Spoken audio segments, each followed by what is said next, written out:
All right, y'all. So let's get into Made Into the Abyss. In Bissington, Made in the Abyss. Abyss. I don't know, Watching it right Japanese. now. You good. You still watching it? Yeah, this last episode is longer than I thought. All right, Caught me so all guard. I was like, wait, why is it not done? all right, so moving forward, or not moving forward, but getting started. Um, this is a rewatch for me. I know this for some people. I don't know about all. Um, I think it was a split. I think it was a even split of like some people who watched it, some people who didn't. I'm pretty sure most people have heard of it, but Jill, what's good, brother? Yeah, but this was a rewatch for me. And I actually recently I watched Made in Abyss this actually not this year, but like less than a year. You know what I'm saying? So I would probably say I watched this about maybe like 7 months ago or around that time. Um, and upon rewatch, I I didn't remember everything, but I remembered quite. I would probably say like 70% of it I remembered. Um, and going into it, I didn't have any like I don't know, I didn't have anything that I was like I don't know, like I wasn't questioning anything. You know what I'm saying? Like I on the rewatch, I was like, I just hope it's a good rewatch. You know what I'm saying? Like there's no like quality factor. There was no like, you know, I wasn't looking for anything in particular because, like I said before, I just felt like I watched this to be honest. But I was just hoping that the rewatch was good. Because I remember initially I did not know what to expect with this anime. This is one of those animes where it kind of catches you off guard because, the setting, the look of it. It's one of those animes where you're not necessarily prepared exactly for what the fuck is gonna go on. You know what I'm saying? And even still, even after season one, you're still not really prepared. But regardless, I remember initially, um, I was very interested because I didn't know the plot. You know what I mean? I didn't know the plot. I didn't know where they were going to go with this. Obviously, they kind of set the tone of it being a town where it's basically, everything is kind of predicated around this giant hole, this giant crater, right? Um, called the Abyss. And everything is centered around it. You get the orphanage that is like making these cave divers, right? And the cave divers um, essentially are looking to uncover the truths and the secrets behind the abyss and the curse of the abyss because it's said that there's this curse um that certain things happen depending on how far you go into the abyss, right? So I remember when I first started it, I was like, okay, it's kind of cool. Like, you know what I'm saying? I've never seen anything like this. I've never even thought about anything like this. And I genuinely like the concept of Rip upon the first watch. And I remember in particular, they kind of like they kind of got right to it.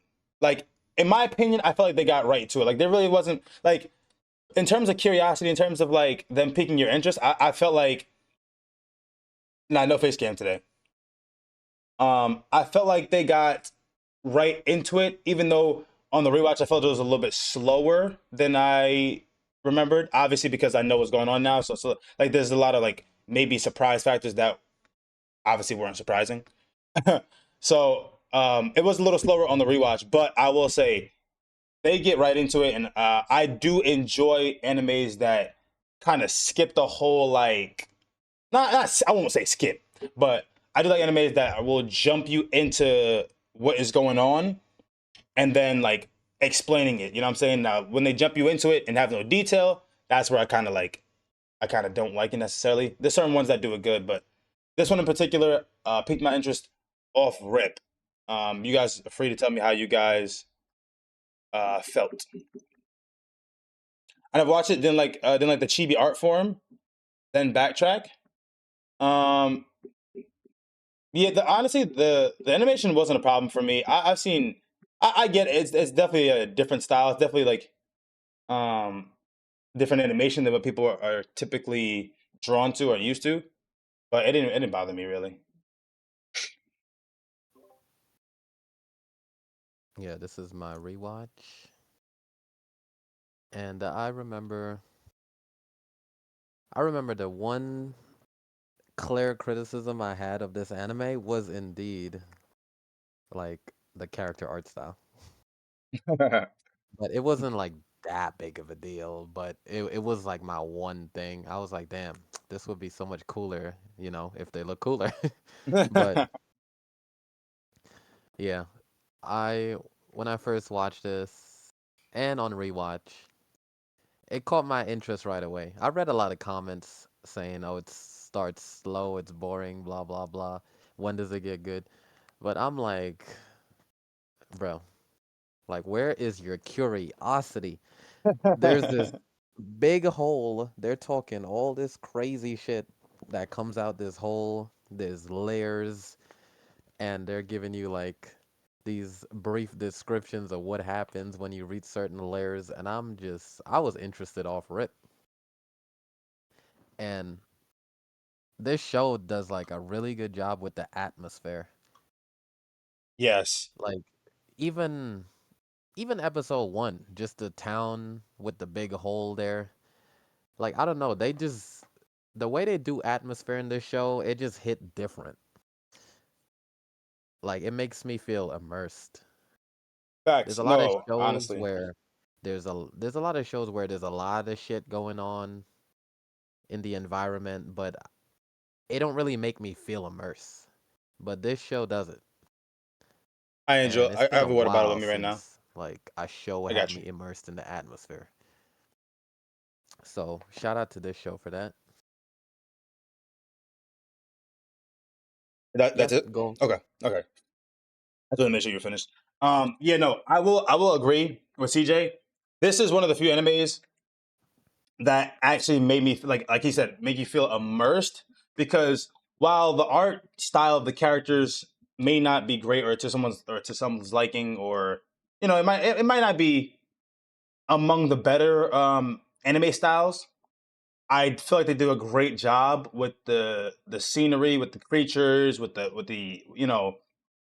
with the platforms and like the different like the textures, buildings. Like I feel like they just do a good job with the environment.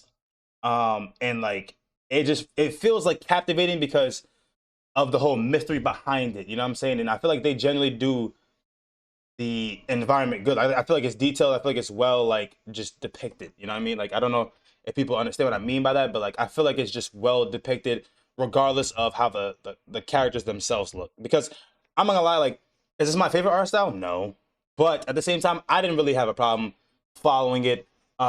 And especially as you go on in the anime, I definitely didn't have a hard time following it because that shit didn't even make a difference at some point. You know what I'm saying? That's just how I felt though. Um, JLo said, "Now the animation won me over. I love the animation. It was my first watch. It definitely caught my attention instantly. It pretty much kept my interest the whole time. There are very few moments that were slow for me, but all in all, I loved it." Okay, bet. Thank you for that, JLo. Yeah, like honestly, that JLo, the way you like described it and the way what you're saying in terms of the anime, it was how I felt on my first watch. I remember it clear as day, especially because it was recent, and I was just like, I don't know, from start to finish. I was locked in. I was enamored. I was like, yo, what are they finna do with this? Like you know what I'm saying? And like to what CJ said, a lot of people say it has it has a little bit of slowness to it. I think I feel like people confuse developing the plot and developing the anime for slowness. And that's where I will say, like, I don't know. I feel like there's a big difference between it being slow and it developing. You know what I'm saying? It's not to say that two things can't be true. It can be slow and them developing it, but I feel like this one wasn't one of those. Now, upon rewatch, it felt slower because I already know what the fuck's going on. You know what I'm saying? Like now it's just a matter of a game. It's a game to me. It's like, all right, how much can I remember, and what can I remember? Like, what episode was this? Where in my mind did I leave off for the first season? Because I've seen up to date. So I've seen the movies, which are canon. The first movie you don't need to watch if you watch the first season.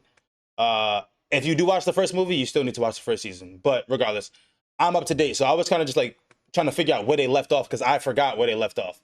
But moving forward with the anime, um, the characters, the characters, between Rico, Nat.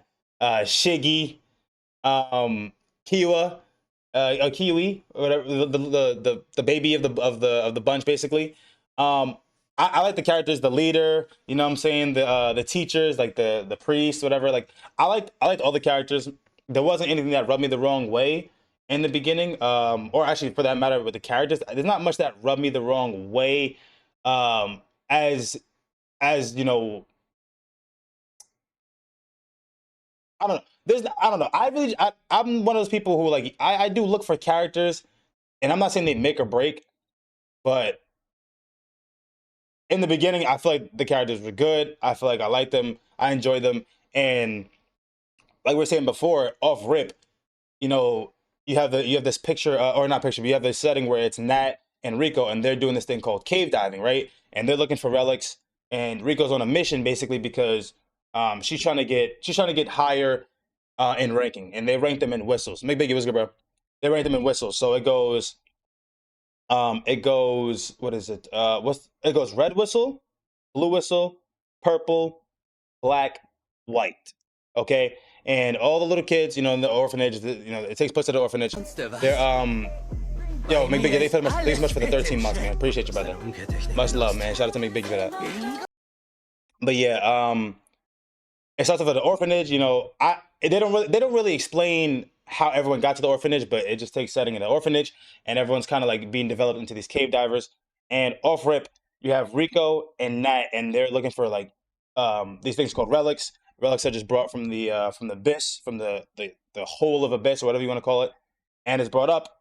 And off rip, I forgot exactly what happened, but out of nowhere, Nat sees, or not Nat, Rico sees Nat, and Nat is like hurt on a ledge somewhere, bleeding, and she hears this like fucking giant ass, like fucking like kind of roar, and it ends up being like this crazy ass, big ass crimson split jaw creature that's not even supposed to be at that level. You know what I'm saying? And what she does, you know, at this point in time, this is I'm pretty sure this is like episode is this episode 1 or 2? This is episode 2? This episode 1, bro. This is episode 1. Yeah, this is episode 1. I'm trying not to get too far ahead because um I don't want to like jump too far ahead, but I know for a fact like there's certain things that happen like kind of fast. So yeah, this is episode 1, and in order to save Nat, she blows her whistle, and then the Crimson Splitjaw then comes after her. You know, she makes a break for it. She ended up getting like, you know, cornered into like this little space, this little cave space where it's either she's falling off a cliff or she's getting eaten alive by this Crimson Splitjaw. And as she screams for help, she sees a beam of light that like just fucking like just laser beams this crimson jaw, and it ends up running and fleeing.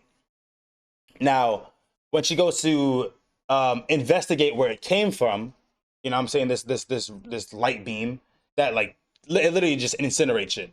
When she went to go investigate, she finds this robot boy who, you know, looks like a human, feels like a human, kind of in a certain way, but also is not. Obviously, it's clearly. So what she does is she ends up taking this robot boy, is what they call him in the beginning. They take this robot boy back, and it ends up being her, Nat, and then her little posse, Shiggy and Kiwi, and they're trying to like they're trying to find out how they can disguise this robot boy while getting found out. They originally had to sneak him in by having the baby of the bunch like throw his book over. They had him throw his book over, and like he was like crying, and then the priest had to go like pick it up, and she was like, "If you do this again, I'm throwing it away." But whatever, they snuck him in. So that's kind of the setting. This is like more so. This is like the first episode, like you know what I'm saying. So you get the thick of it literally in the first episode, which I actually liked a lot. You know what I'm saying? And there was a lot of mystery behind it because, you know, you don't really know what is what just yet. You know what I'm saying? You don't really know what is what just yet. You know there's relics, you know there's cave divers, you know that there's this fucking abyss that has like all these lingering effects the deeper you go. At some point it becomes too dangerous to come back up. And all this shit just happens like literally in the first episode, and I feel like I loved it. I feel like they had a great start to the anime. And yeah, you guys can let me know what you thought about that. JLo said facts. I didn't hate any characters, which was always a good thing, and I love both of the whistle divers design and the actual white whistle designs. Facts. They didn't really do. Biggie said they didn't really do much. I wanted more lore and less crying. Miles said this anime is fire. Was good, Miles. Um, yeah, maybe Biggie. I don't know. You're smoking crack, bro. I don't know. I don't know if we watch the same anime. Anybody? CJ, guys, something to say? It was giving me a little bit of Promise Neverland vibes. Not only with the small characters, but the little baby of the bunch, Kiwi. hmm You remember in the Promise Neverland that one little Yeah, baby? yeah, yeah. Like they both seem surprisingly competent for their age. Yep. So I was getting those vibes. Actually, that's funny you said that because I've never compared it, but if I had to compare it, like especially that setting, that's a really good comparison. Yeah, facts. Yeah, except this girl, she's a little snot nose brat. So this girl, she's like very ambitious. She has big goals. She wants to get all these rare relics. She wants to go deeper into the abyss. And she's very knowledgeable because she's been studying this. But at the same time, she's still so naive because despite all these bad things and warnings about what can happen in the abyss, she's just ready. She's ready to go. And I'm not gonna I'm not gonna get too far into it. But Okay. yeah, Reg, which is the robot boy, my boy is gonna have to put in work. Nah, facts, bro. Do you have anything else to say? Or, that's it for now. That's it for now. Okay, so moving along, as CJ says, the robot boy's name. Then he's named Reg because one, he doesn't remember where he comes from. He doesn't remember his name. He doesn't remember. He doesn't even remember his abilities per se. He's actually remembering in real time. You know what I'm saying? And as they're trying to uncover what he actually is, they call him an abod or something like that. It's like a bod or abude or something like that. But basically, the way to describe him is that he is incomprehensible. Like there's no way to define him. There's no way to explain him. He's one of those rare relics that um you just like it's never been seen before and it can't be described. So that being said, the kids, they know the danger of him um being taken away and dissected and prodded and poked, whatever. Even though Rico, in a sense, already did her own little investigation of him. um, when she found him, he was obviously knocked out, and at the time, we don't know why he's knocked out. But to wake him Well, he up, was knocked out because he did the beam. no, no, no, no. I'm saying at the time we didn't know. Oh yeah. So at the time, we didn't know why he was unconscious. You know what I'm saying? That is later. It's shown why, but at the time we don't know. And to wake them up or to wake him up, they basically had to shock him awake. And it said that Rico did a thorough investigation.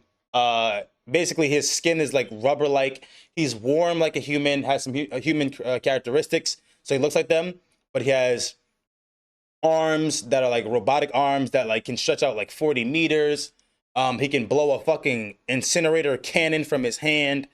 Um, she dissected every part of him to the point she said his penis looks like a normal one, even though they don't know if it is or not. And it was like comical, but also like a little disturbing because it's like when she says that, everyone's like, "Oh my god," and he feels violated. He's like, "Oh my god, what? You looked at my what?"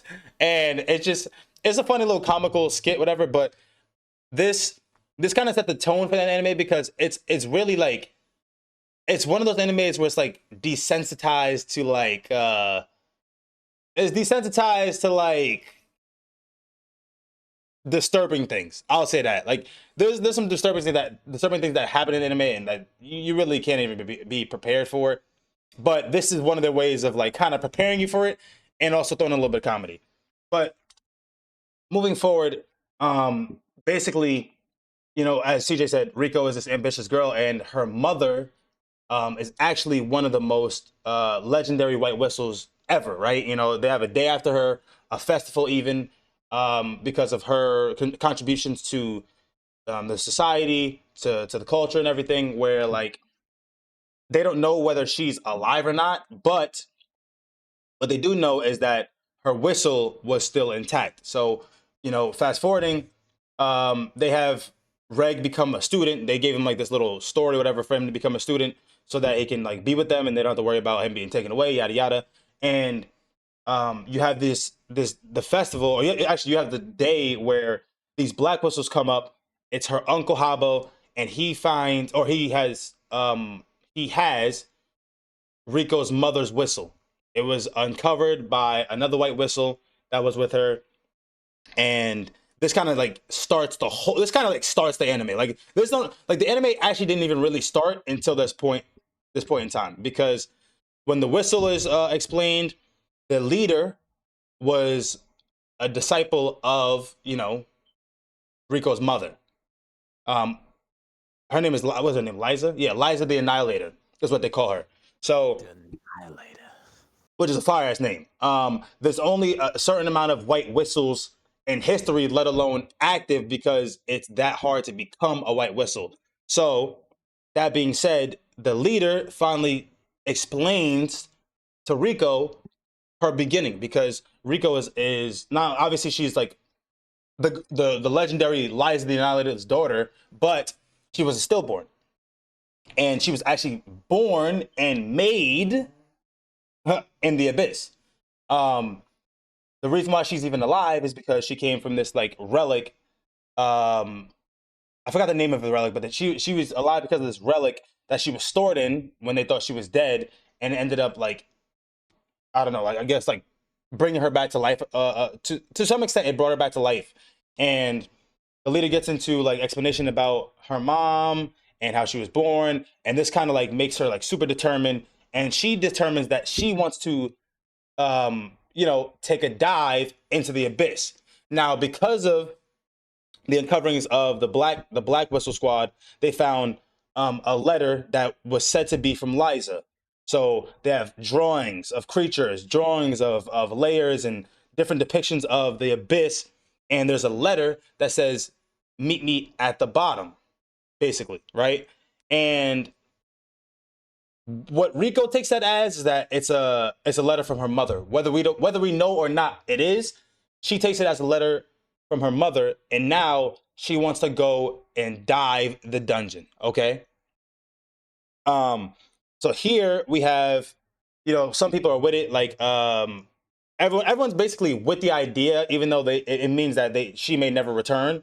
Everyone's pretty much with the idea, besides Nat, who was like kind of like the group leader at the time.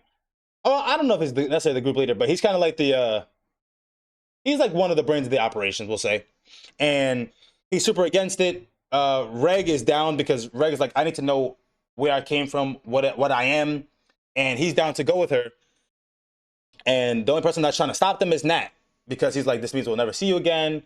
They have this emotional kind of like fight, and they have this emotional goodbye, and the journey really starts at like what, episode 3 or 4. I would say episode 3 or 4 is where the journey really starts, because that's when they finally start diving. McBiggie said I can relate to Reg. Every time my laser beam goes off, I need a nap too. Oh my god, bro. This fucking guy, bro. Yeah, I will say, like, at this point, we didn't know she died. Yeah. Oh wait, really? No, we didn't know. Didn't the leader say that? They just were explaining they were in a curse repellent vessel. That's how they were able to make it up to the surface.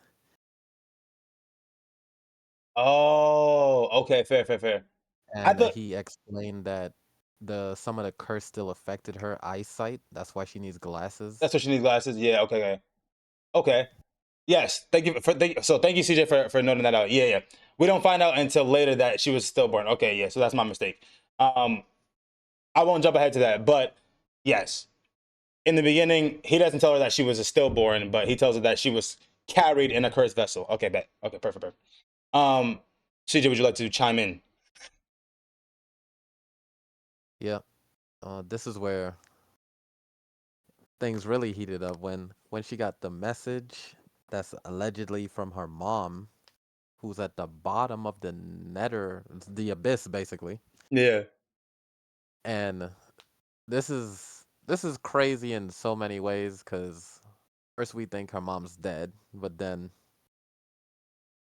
the letter's basically saying, "Yo, I'll meet you at the bottom of the abyss," which is crazy work because she's damn near a toddler the way she's Bro, acting. for real, bro. They are young. And they talking about, oh, even white whistles struggling to make it up the fifth layer, but she's over here getting messages like, "Yo, meet me at the bottom that no one could describe because nobody never made it back to or send a message from the bottom to speak of it."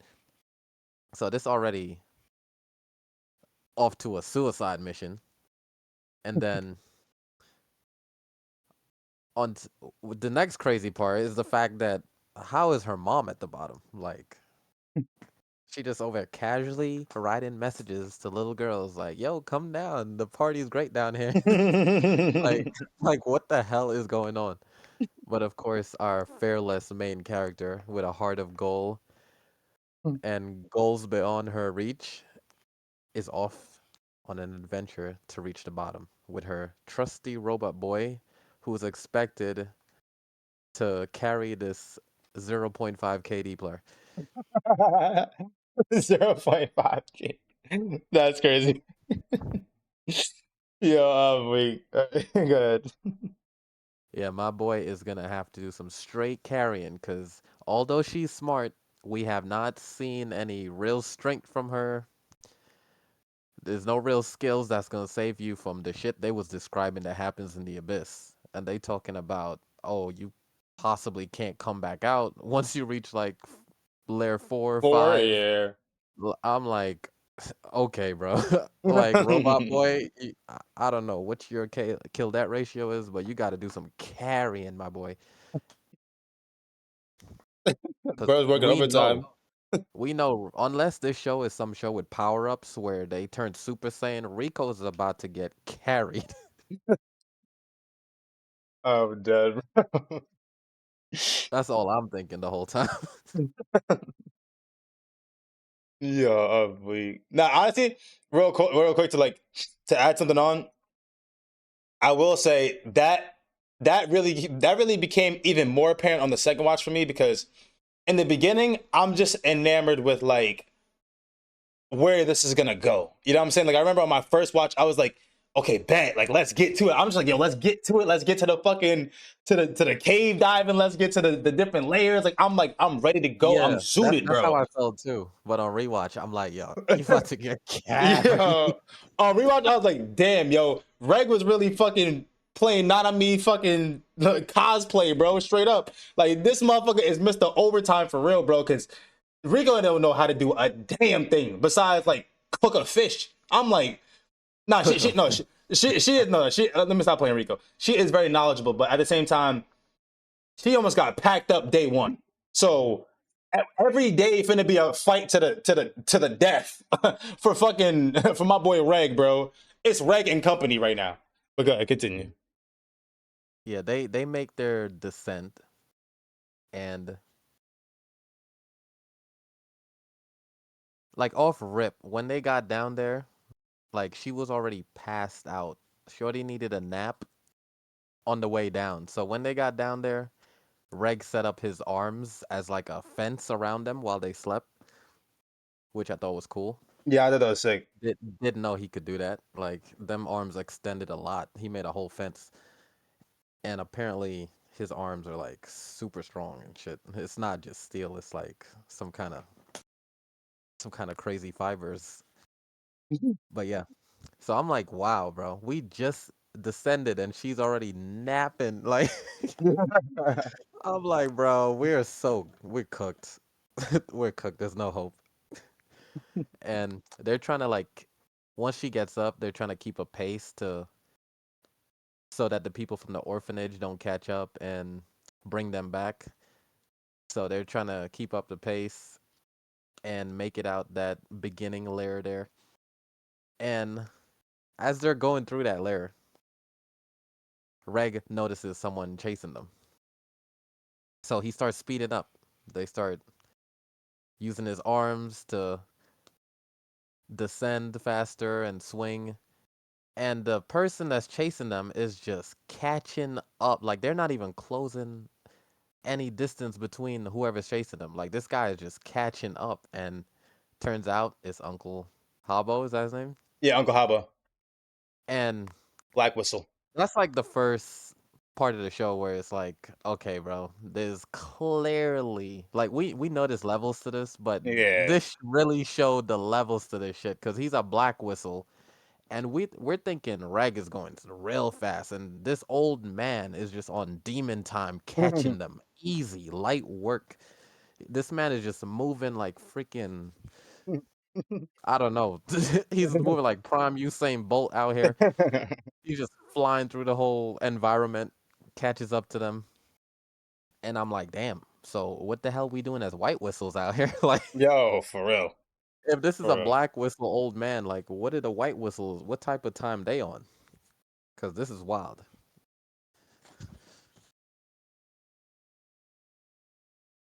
Is that it? Yeah. Okay. So yeah. So like he said, bro, there's clearly levels to this, man. And like the reason why they're even rushing in the beginning is because before they departed, the leader already knew they were up to no good, right? He knew after like she got the letter and like the she was given her mother's white whistle.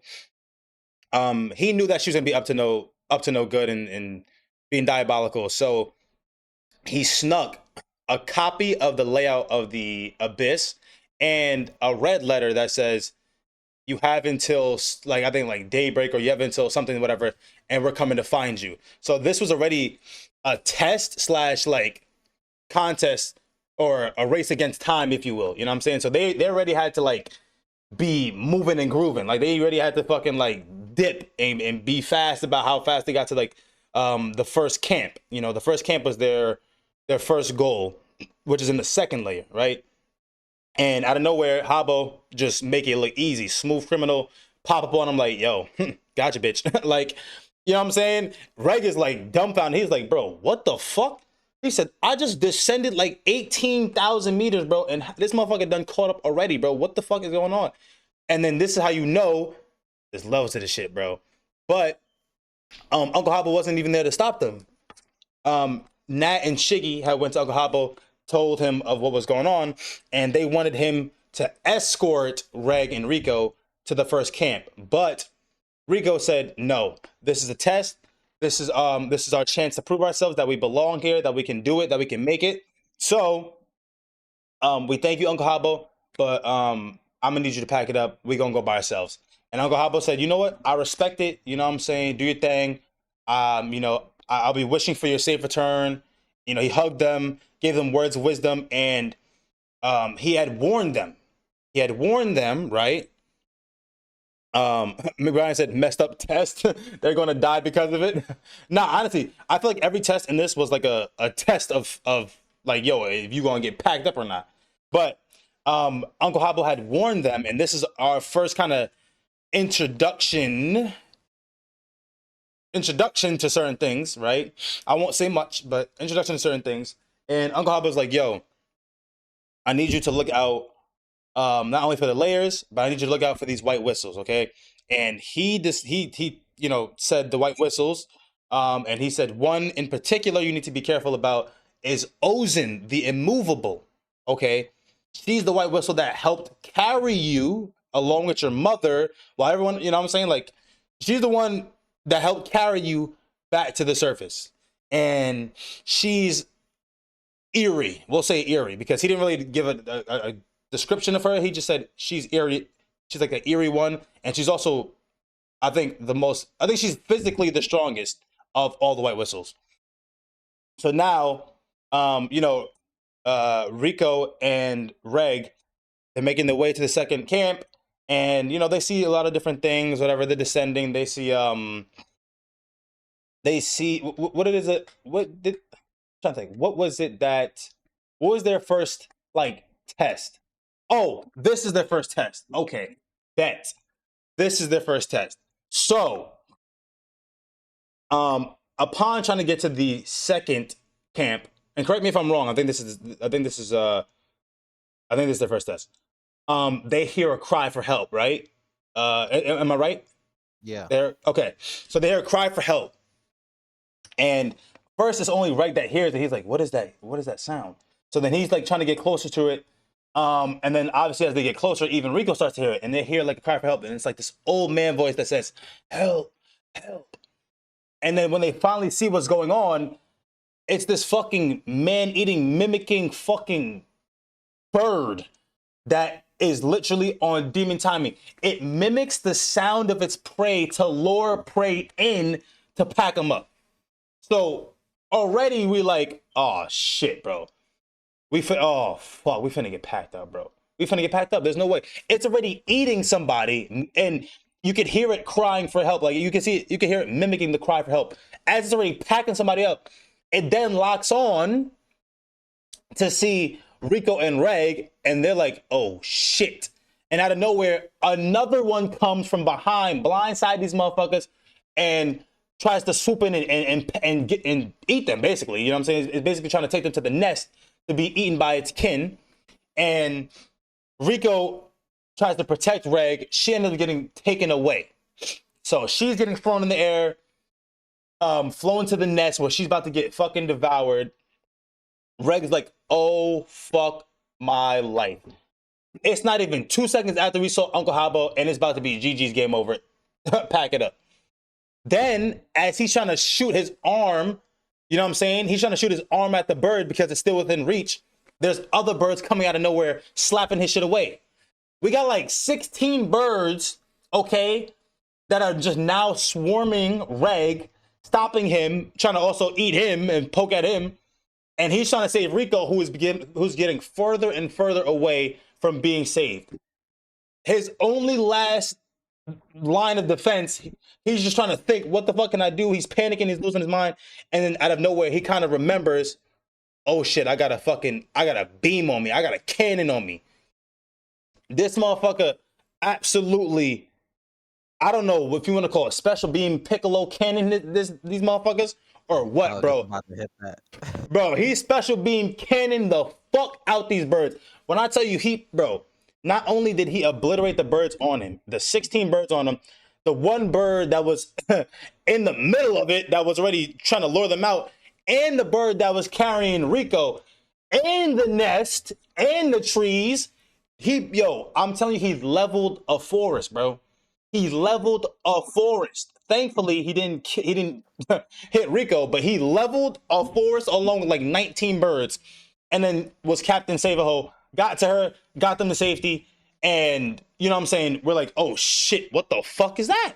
Because the first instance of the beam was like kind of like a small beam where he hit the Crimson Splitjaw, but this one, clearly this motherfucker got a pack a punch on the side, bro. He clearly got a pack a punch on the side, and then he then knocks out. And this is where we notice, okay, after he uses the beam, he got 10 minutes and then he's unconscious. I don't care. It don't matter what he tries to do. After he throws his beam out, he's going to sleep. Night. Okay, for 2 hours. CJ, you wanna interject before I go on? I was thinking something. I forgot what it was though. Special beam cannon? There's something related to that, but go on. Okay. So this is the first instance where we're like, oh shit, like all right, bet like shit really will hit the fan, bro. Like because we know it's not gonna be a clear scot-free, everything is good, rose petals and frolicking to fucking, you know what I'm saying, as you descend. But we didn't think it was gonna be damn sure it almost got packed out already, bro. Already, bro.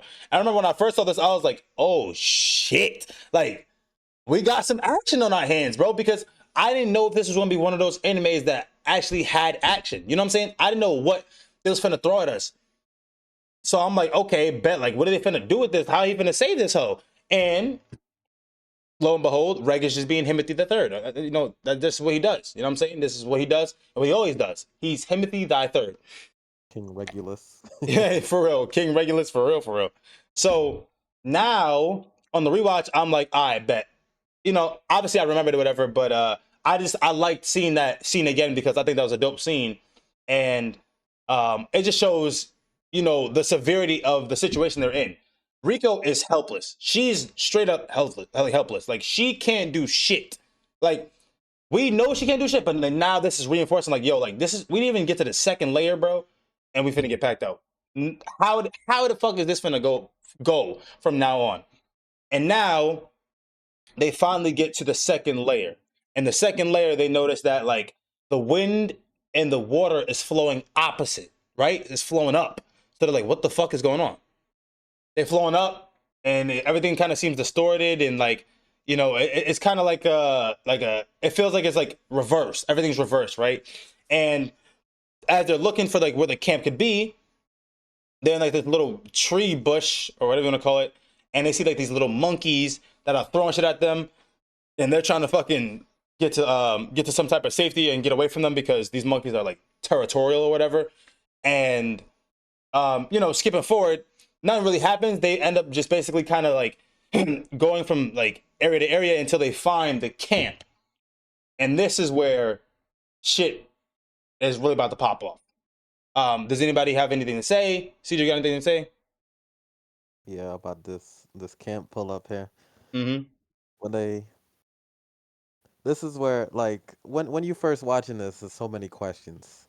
Like what's going on? What's gonna happen next? Blah blah blah. How are they possibly gonna get to lower levels at this rate? Then and the question, the most recent question is why should I be wary of the lady that helped carry me back to safety when I was a baby? Mm-hmm. Like, why should I be cautious with her? So that's the main question, and we're now approaching the freaking what do they call it? What? Just called it camp. Yeah, there's the second camp. Yeah, we're now approaching the camp on this layer, and first thing they notice is like they're not lowering the freaking The gondola. yeah the gondola for them. They're like that's weird. Like when people come close, it's normally lowered. There's always a lookout. Blah blah blah. Nobody's lowering it for them, so they're waiting, and then we see a glimpse of this white whistle lady they speak of. What's her name? Ozen? Oh, it's in the immovable.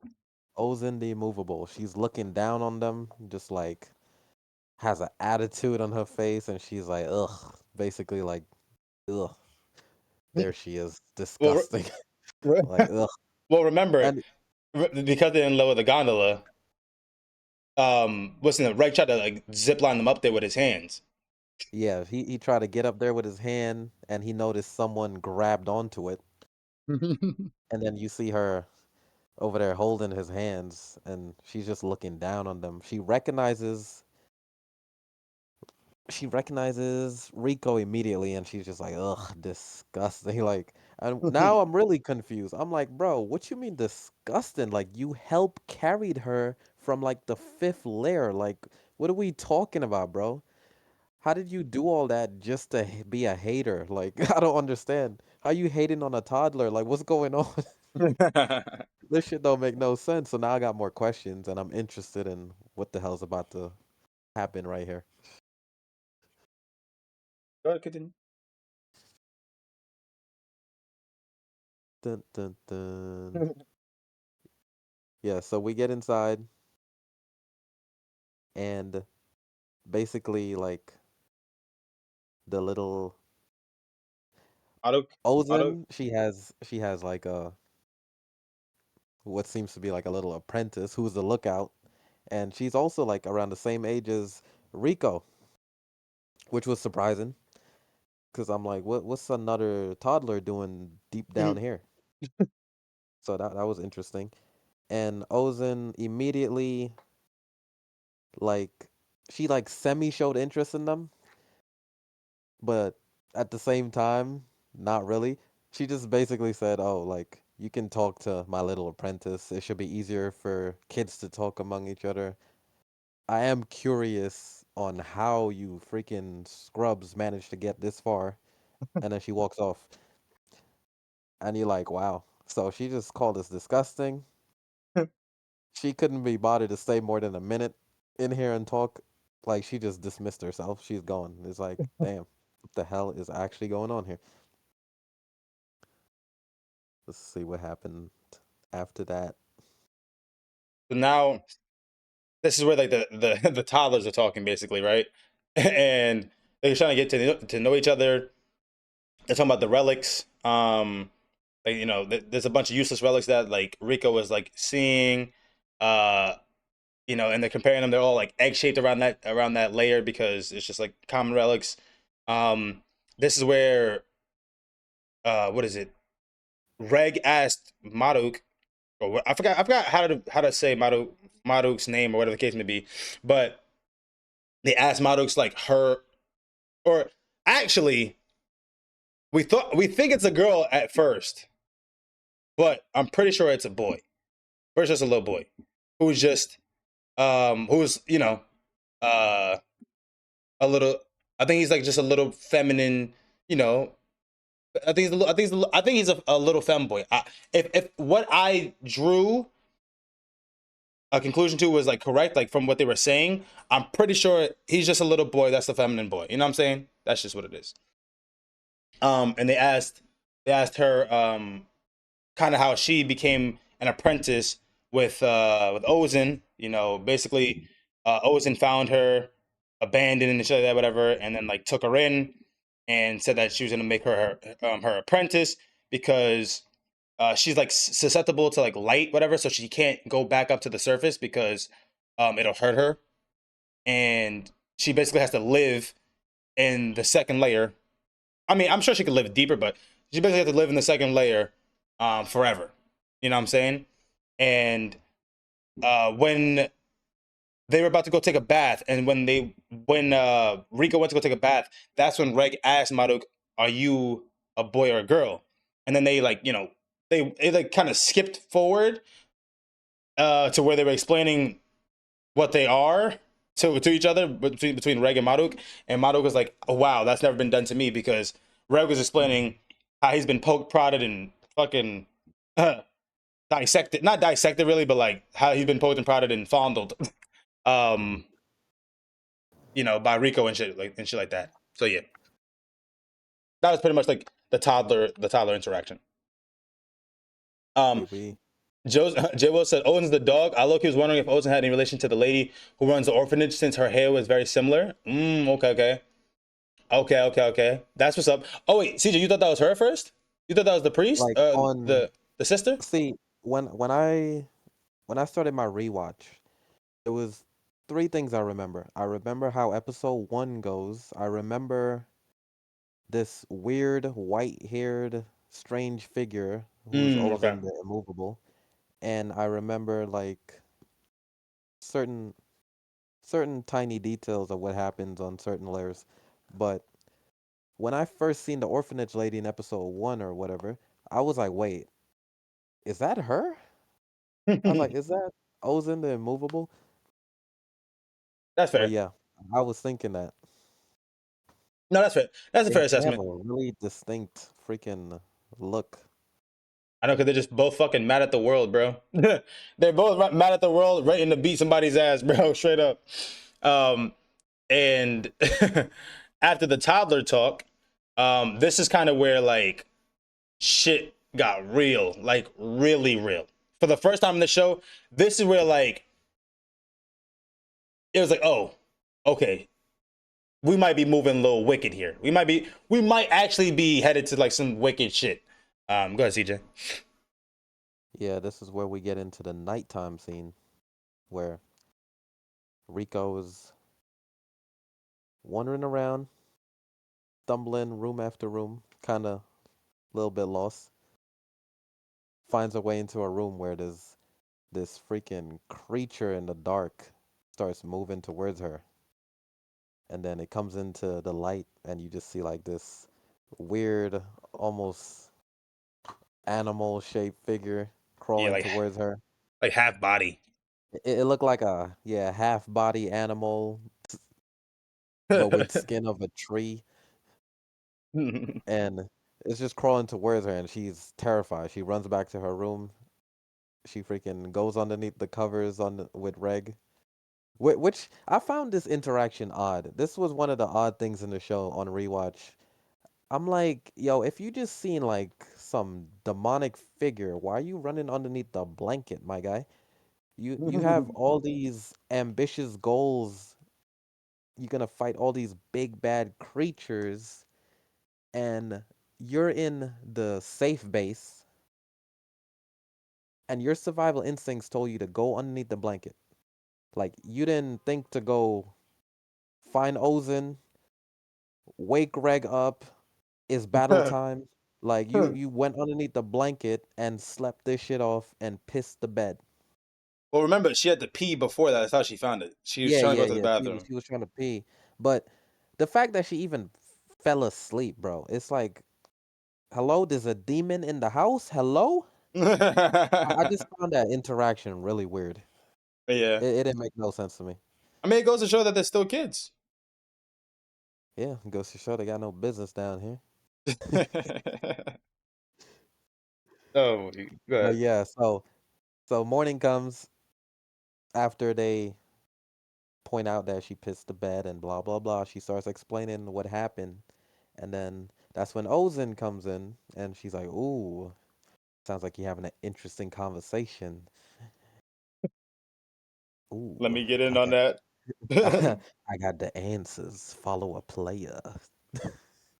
And she's like, "You got two options. You follow me, find out, or you freaking forget everything you saw." Naturally, we want to know what the hell's going on. So we follow her to her chambers, and this is where shit really gets real. You could go on. So she basically tells Rico and Ray to follow her. She's like, follow me, and I'll tell you anything, tell you basically everything you want to know. And when she gets in there, or when they all get in there, they notice that there's this fucking white cube looking thing, right? This white cube looking thing. They notice to the right there's this like fucking like battle armor.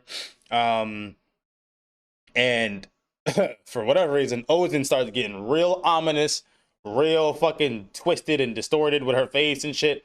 And she says that she hates lying to kids. She which is true. She said she hates lying to kids, which is why she then tells Rico and Reg everything.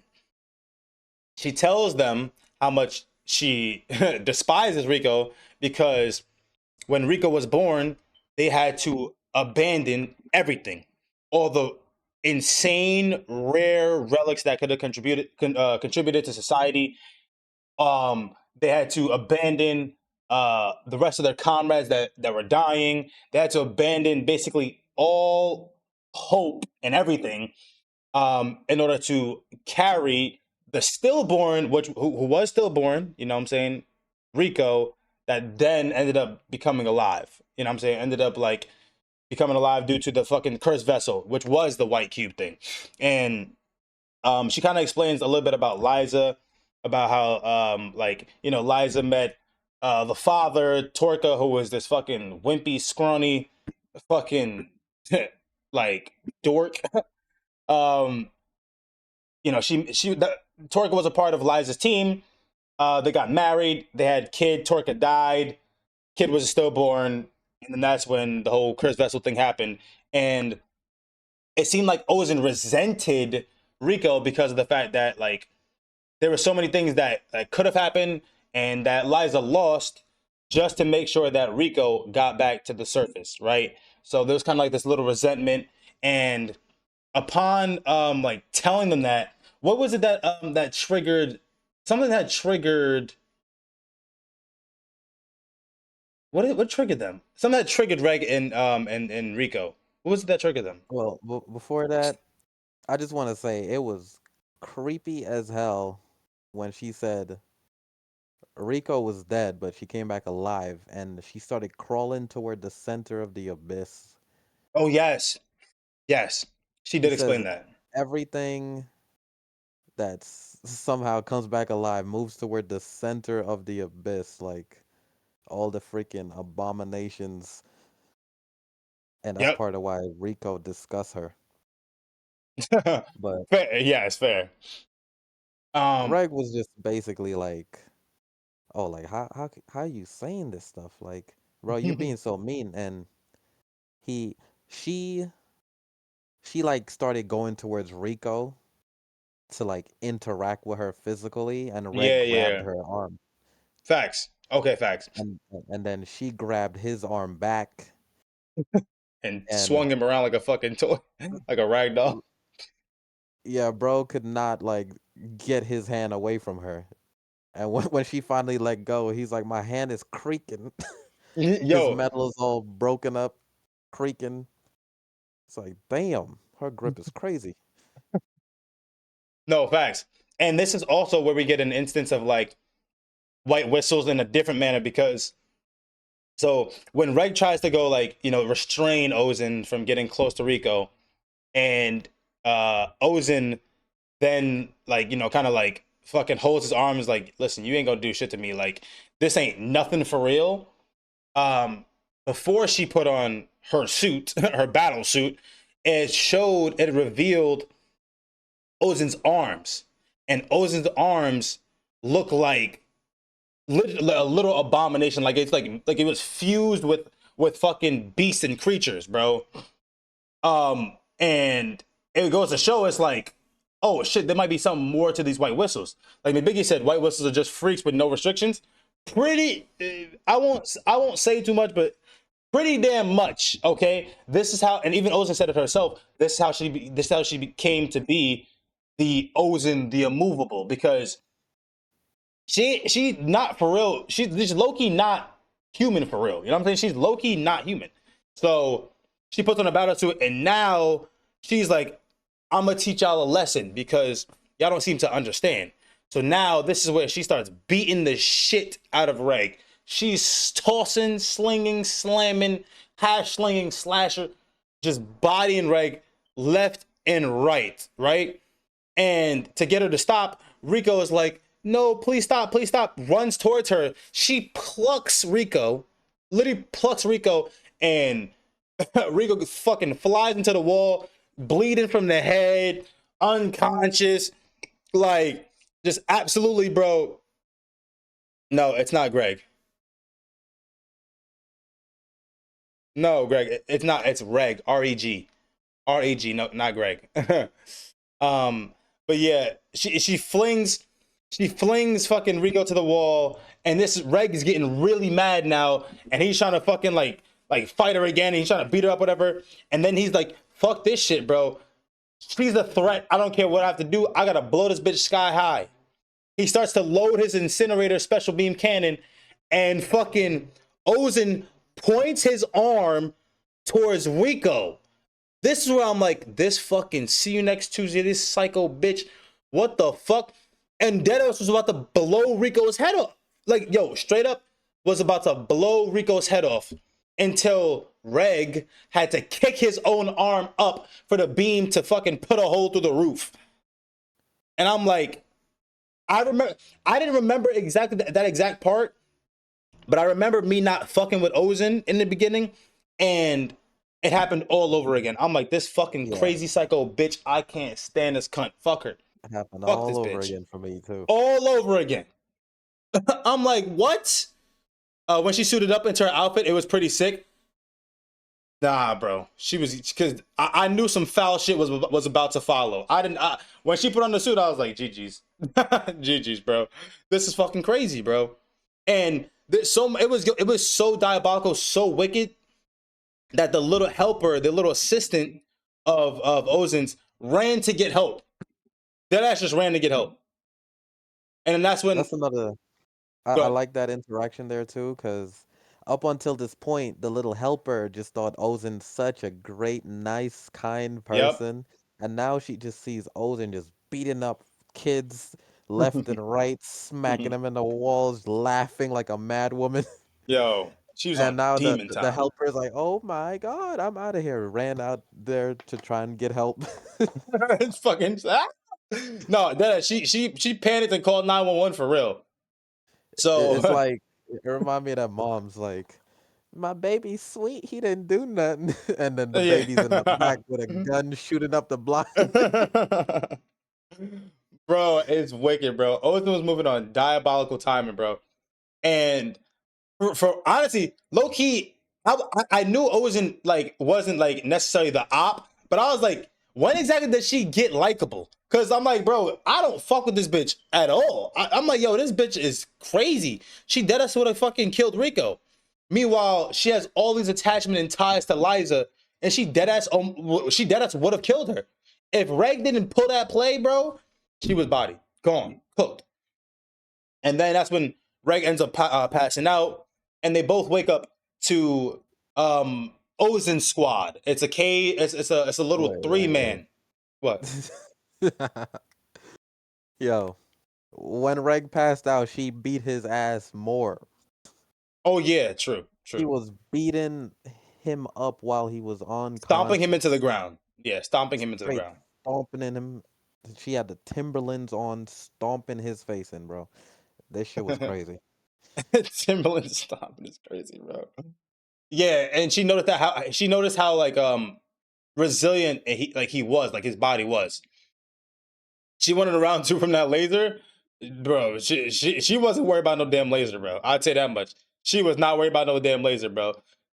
She was kind of testing his body in a sort, like she was trying to see how actual like resilient he was. So when they woke up to her little three man of were they black whistles or no? No, I They don't were think so. They're purple probably maybe. are.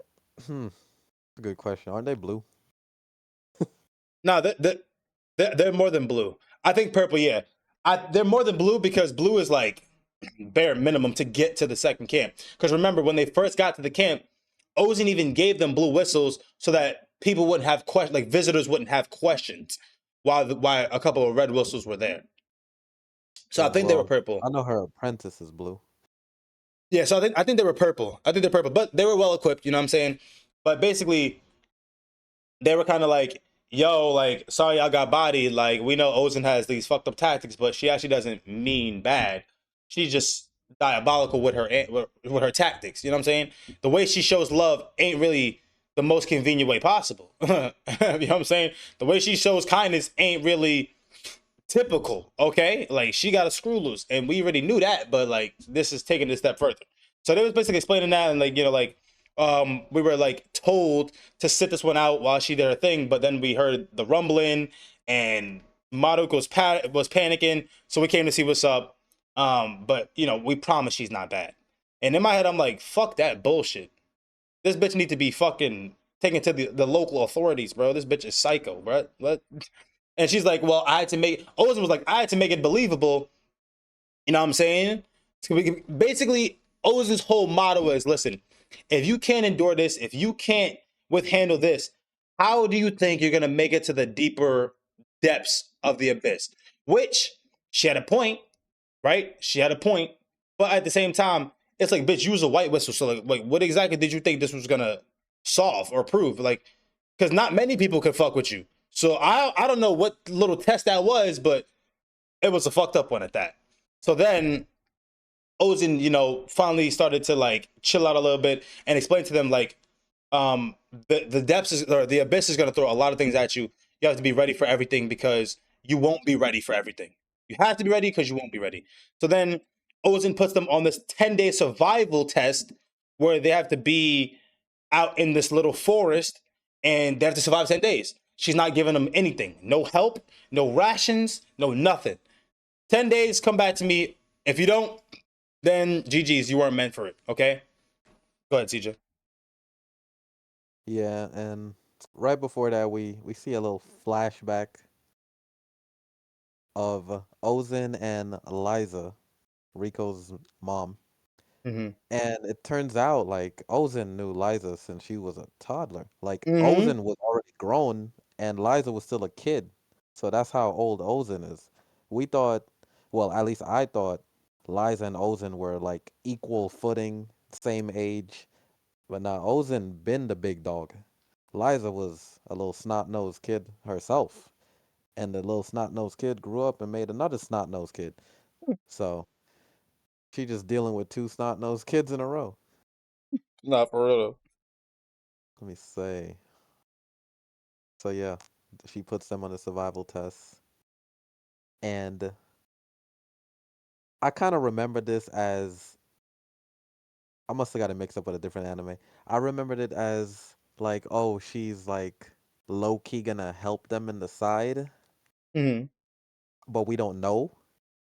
But nah, that's not what happened. She was just there observing though. She was observing, which is not something any of us would have expected.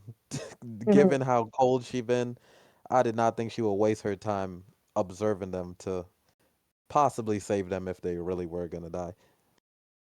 So that was nice of her. That's where I'm like, okay, we can mess with her character. I can mess with this now. So they try to get some clean water. They find a lake with these insects that Rico recognizes like they only sit in clean water, so this water is safe to drink. She goes up, tries to get some water.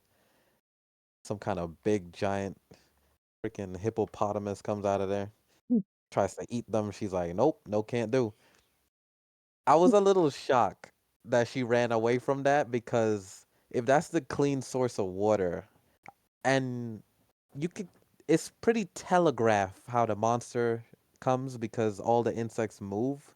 So I thought she would try to go back immediately and just quickly get the water, but I guess not. They kind of were scared of it for a while, but then they started devising a plan to capture that monster.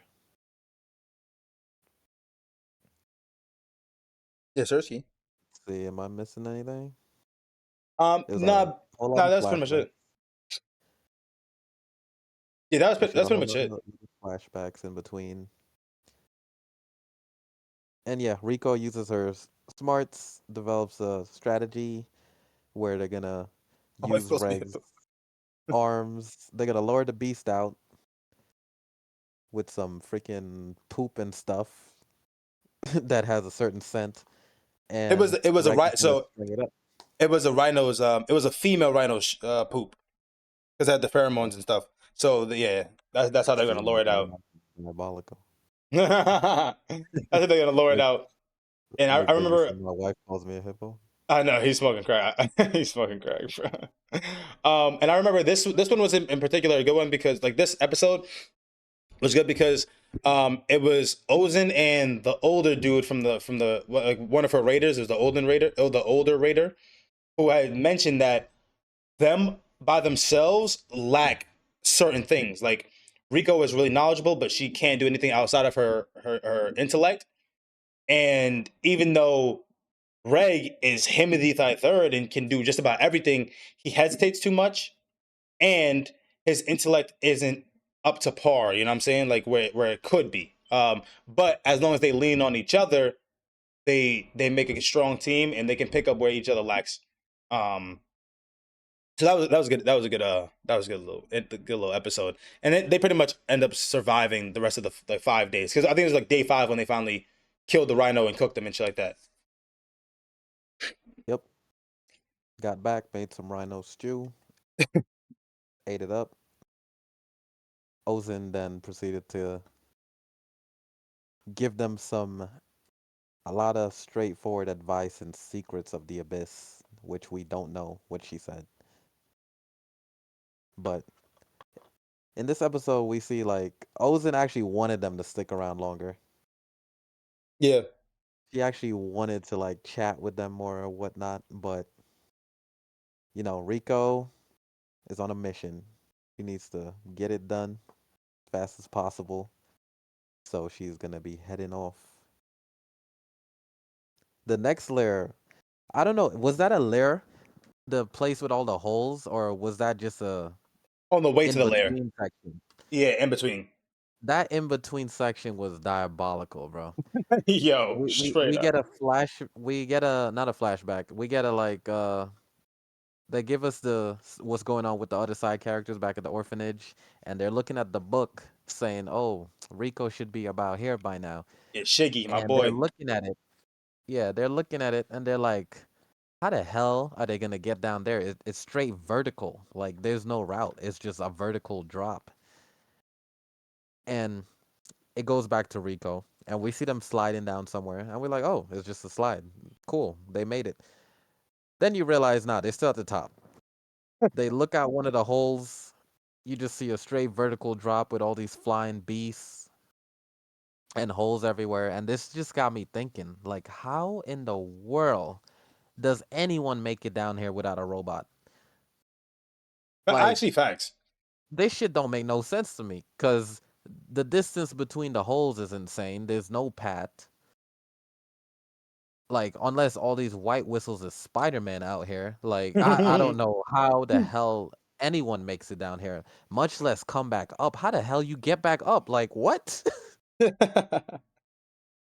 shit's crazy. That part, this section was just had me confused about life. I mean, to be fair, I think they do say that most people don't go beyond the second camp. Only a few go beyond it. Um, and I'm guessing there has to be some alternative route. There has to be some type of alternative route because, which is a good question. I don't really know. I don't really know how the rest of them get down there. Like they don't really explain that. So you have basically Rico and Reg just fucking jumping from hole to hole, right? And upon one of the holes, they're like, "Oh shit! Like this one has more to it. It's not just a dead end." So as they start to like explore a little bit more, they see that it ends up being a nesting site for these flying creatures, these flying killers. Um, and as they're about to get attacked by one of these flying creatures, um, before this happens, Reg hears a cry, like a creature cry that he's heard before, but he doesn't really remember where from. So, he kind of just ignores it at the time, whatever. Obviously, he can hear. He has way more heightened senses than a lot of things. So they moving forward, they find the nesting site for this fucking flying creature. I forgot the name. I forgot what they call him. Like blue something, but these blue beasts, it's already feeding on one, and it's about to attack them. Greg remembers what Ozen says.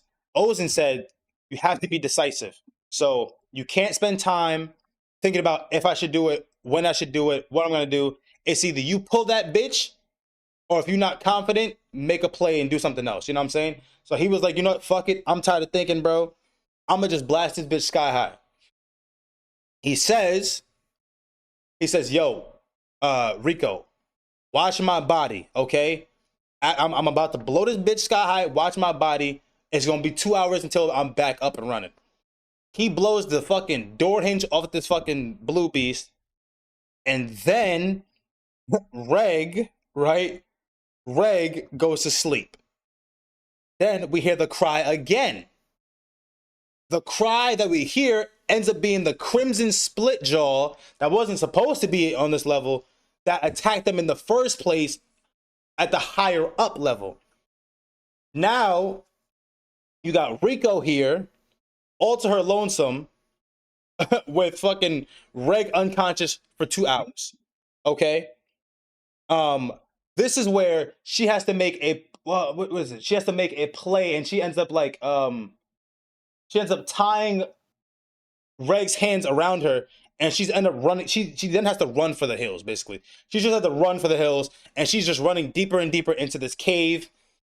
She's fucking going through every entryway and every little nook and cranny she can. The split jaw is like following her, like about to body them, and then she finally escapes it to go down this long ass like little ditch to where she's finally safe. Okay, she's finally safe away from it. But guess what? She now takes it upon herself to try to go look for food. She says, "I'm hungry. Okay, I need to get some food. Reg's gonna be out for 2 hours. Let me just bring him, and we'll go find some food." That's fine. We'll just go find some food. Meanwhile, he said, "Shorty, don't move for 2 hours." And she finally safe. This kind, I'm not gonna lie. This is one of the times where I thought Rico was tripping, bro. I'm like, Rico, you bugged the fuck out for this one.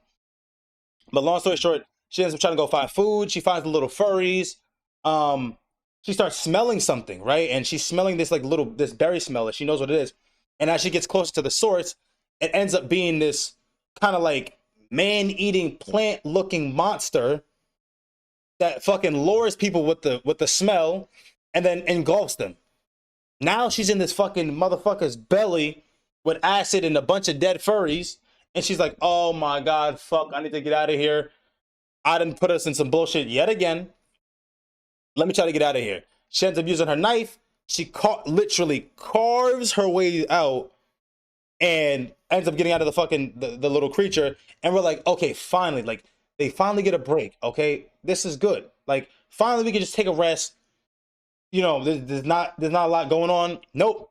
Psych, we got you, bitch. Now these little furries, because she smells like a berry that they eat, that they specifically eat, they're now chasing Rico and Reg because they're hungry, they smell berry, and they're confusing her for a berry. So now she has to run for the hills again to where she finds this little opening, this little light. Okay? But the problem is that safety is at the top of the cliff. And because they're in the kind of like the passing through of the third layer, the strain of the abyss is now even more harsh. So on top of nausea and dizziness, you get realistic hallucinations. Okay, you get what was it? Auditory. It's auditory and and visual hallucination. So now you're not only just seeing things, you're hearing things, and it sounds like it's concrete. It sounds like it's real, like it's the real deal. On top of severe nausea, and she's trying to fucking basically make it up to the hill, top of the cliff, where she's having um like dreams and hallucinations of like her being with her mother and her going back to Orth. But then she realized, oh shit, Reg's not here. Reg's not here. Something's wrong, and she finally comes to, and she trudges up the cliff to safety. But it's not really safety because now the fucking crimson split jaw comes out of fucking nowhere. I don't even. How did it even find them? Do you remember how it found them? Bro, the split jaw is just on demon Demon time. Like time. Like, it's the same one from episode 1, and he wants his get back. like I don't even know how it fucking finds them. It just fucking finds them. And you got fucking Reg still asleep, and Rico is literally on her last limb. She's like, I made it. And then she's obviously affected by the curse. And then the Crimson Splitjaw is like, all right, round 3, bitch. Game time. And finally, Reg wakes up, and Reg handles that motherfucker. Okay? He fucking latches onto that bitch. Fucking Gohan headbutts that bitch. And then uses the scythe that he got from Ozen, the mom scythe, okay, and blast that motherfucking Scrimjaw sky high. And we finally have a break. Finally. Go ahead, TJ. Yep, that's how the episode ends. Let's see. Also, that's something that we didn't dive into either. Uh Ozen messed with them when they're on the visit. Ozen messed with them and said that Liza was dead. Said that Liza was dead. She found Liza's scythe and the whistle at a grave site, which is where Liza's favorite flowers bloomed. But she then told them, like, I lied. Nobody was buried there, but it was Liza's scythe. So then, it had like a couple of hits left. She gave it to them, yada yada. Go ahead, TJ. Yeah. So we finally get to the next layer, and it's just these giant plants and steam, and all of these giant plants just have these giant puddles of water on them, and they're basically jumping and swinging from plant to plant. And Reg notices there's a presence. He senses a presence that's like observing them or following them, Yeah. but he can't pinpoint the location. And he notices they stop moving, every time they start listening. And then as soon as they start talking, the present starts moving again. So he's like, "What the hell's going on?" So they're like, "Is it a white whistle? Is it a creature? Like, what's going on?" They don't know, but it's obvious that whatever it is, it understands their speech. Hmm. That's all Reg knows. So Rico's like, "You know what? I don't like this shit. Let's get the hell out of here." So they start quickly trying to descend and get the hell out of there. And they go deeper into the steam. So whatever it is that's tracking them is gonna be visually impaired. There's just steam everywhere. And then boom. This is crazy. All of a sudden, Reg notices there's something next to them behind him. And he's confused because he did not sense it coming. It just like appeared next to them. And it's freaking some white dog looking creature like Porcupine freaking looking motherfucker. like reminded me of Entei from Pokemon, but the porcupine version. And it's just menacing, just Yo. slowly walking up. And Rico automatically recognizes it. And she's just like, "Reg, we need to run now. Like, don't even try to fight this shit at all. We gotta go right now." And I forgot what it's called, but she described Yeah. what the hell this shit's about to do. It's gonna shoot off its freaking Quills. spikes, and Yeah. yeah, it has deadly poison, and it could pierce steel. So your steel body is not safe. Like, we're all about to die. We gotta go now. So Reg picks her up, starts running.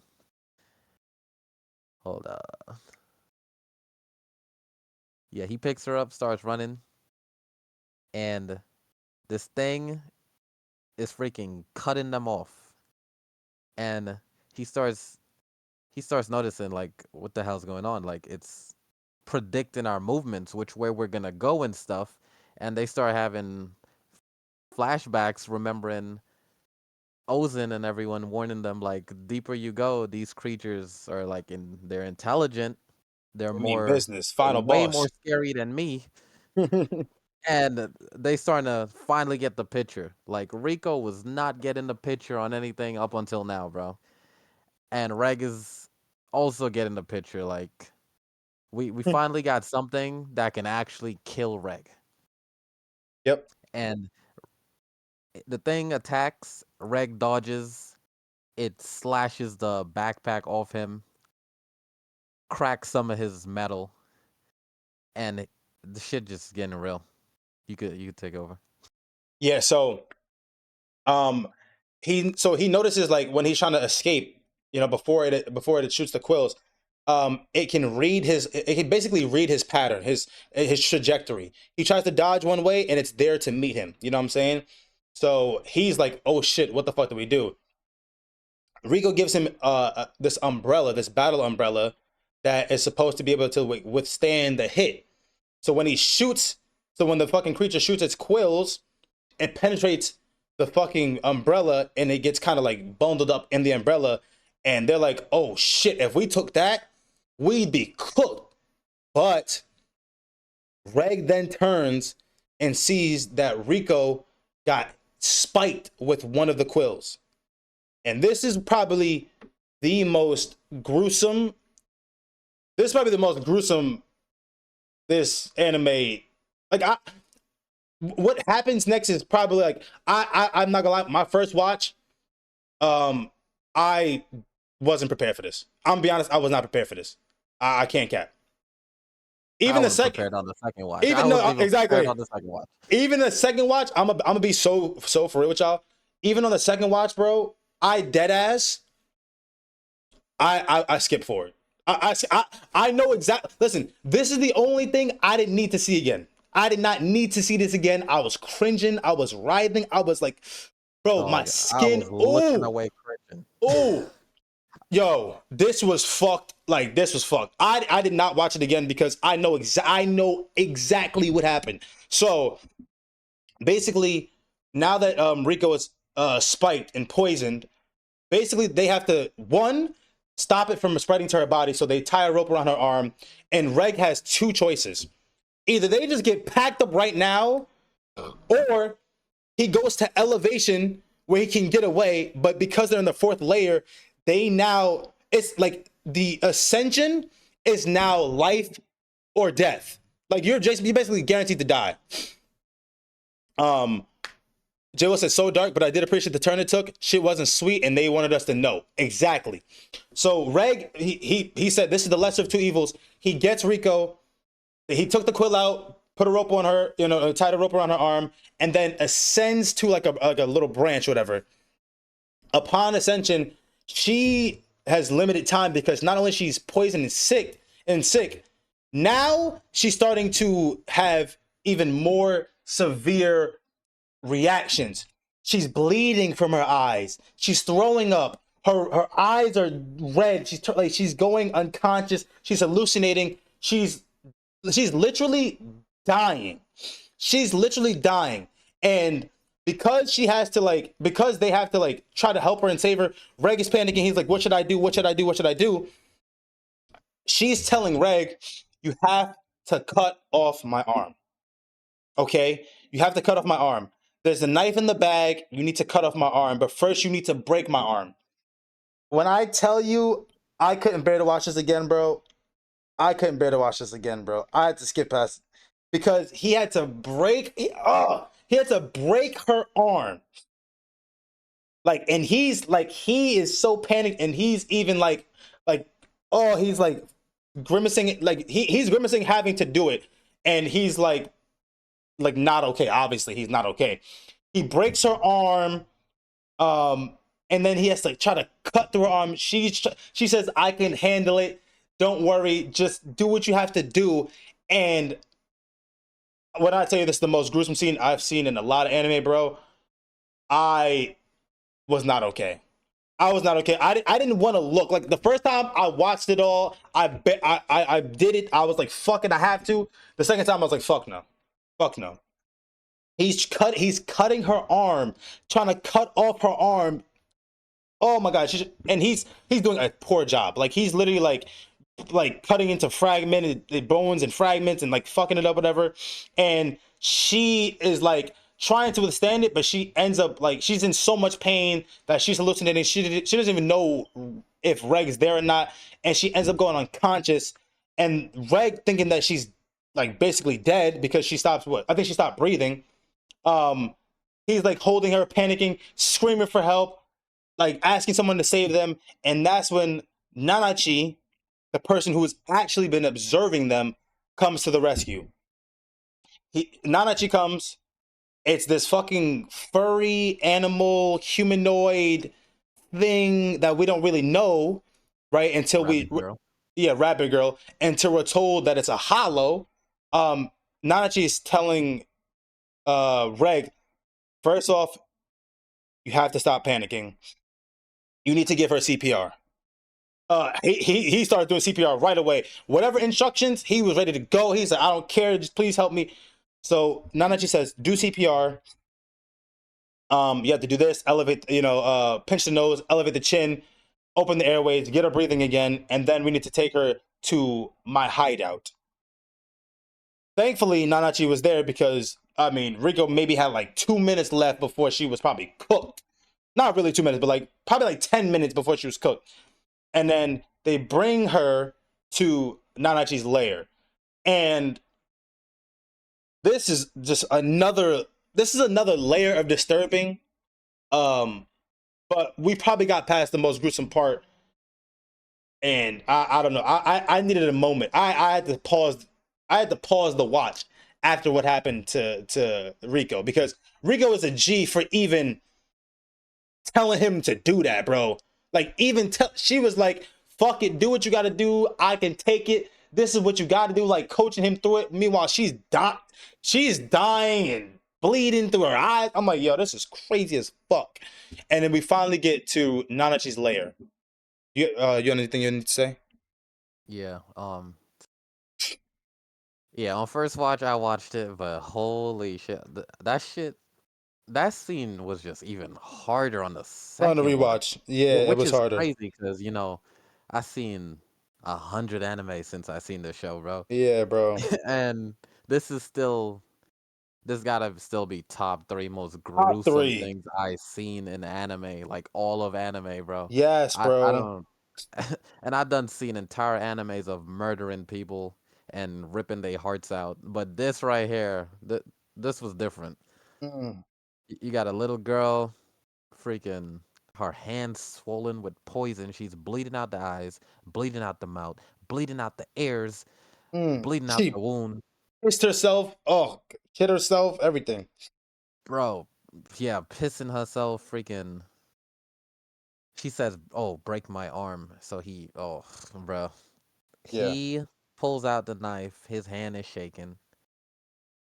Meanwhile, she's like saying, "Oh, you gotta break the bone first," because I remember other What's whistles good, Odin? telling me, "Oh, they had to break the bone first." Blah blah blah, because it's hard to cut through the bone. And although I was disturbed, I was also like, "Hold on now." Like these are the black whistles and white whistles who had to go through this. Why did they need to break the bone when they so damn strong? That don't really add up for me. But Mhm. at the same time, I'm like, why is Reg struggling to cut this? He's a damn strong robot. I thought he would have just clean cut through that shit, but you just see him struggling, like doing these little slices. You could hear the flesh moving and the bones. I was like, bro, I was looking away from the screen. Yeah. Like, there's few things in life that could make me look away from the screen. Like, very few things. You could count it on one hand. This was one of them. I Yo, was I looking away skipped from the it damn screen. on rewatch. I skipped that bitch. I don't even care. No shame. I was like, oh man. Hell no. When the rabbit girl showed up and started offering some advice, I was like, my hero academia is Mirko. Yo, I was like, nah, nah, she's the goat, bro. Please, please, anything to Make take me it away from stop. this. Make it stop. I'm like, yo, literally anybody could appear right now. Just get us out of this scene. Yo. Anybody that appears right now is the GOAT. Like, Yo, straight up, that shit was so diabolical, bro. yeah. Then Bunny Girl takes them to her lair and oof. I'm like, okay, we finally gonna get some peace and quiet. Yeah. And then we finally learned why this show is called Made in the Abyss. Oof. You want to continue? Yeah, so we get to the lair where she's like, okay, now you gotta perform these surgeries or whatever. We gotta remove all these messed up bone fragments you got up in here. We gotta shove this medicine up her ass. Oh my god. Yo, Yeah, it's, this shit nah, is crazy, bro. yo, yo, nah, this show is fucking diabolical, bro. I swear to God, bro. Yo, this shit is so crazy. You don't get a break. Reg is just there cringing. I'm cringing. Like everybody cringing.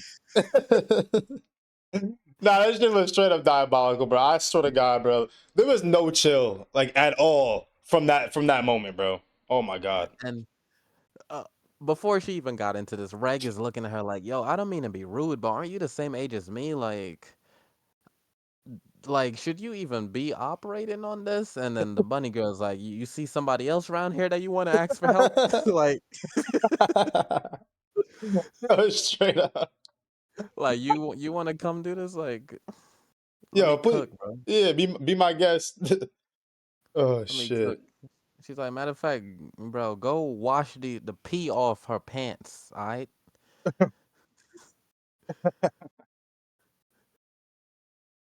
At first, he was like, "Yo, like, bro, why are you undressing?" Like, he's like, "She's gonna get a rash. Hello, she's peeing herself here."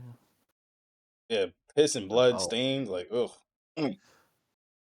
ugh, bro. Also, around that time, Reg hears a voice coming from the other room, and he's like, "What is that?" Hmm. He's like, "Oh, that's my roommate. You want to see?" You go into the next room, you see this deformed creature, bro. Bro. This, Oh my yo, god. I was like, please make it stop, make it stop. Yeah. Yo, she, she's like, uh, oh, that's a MIDI. person.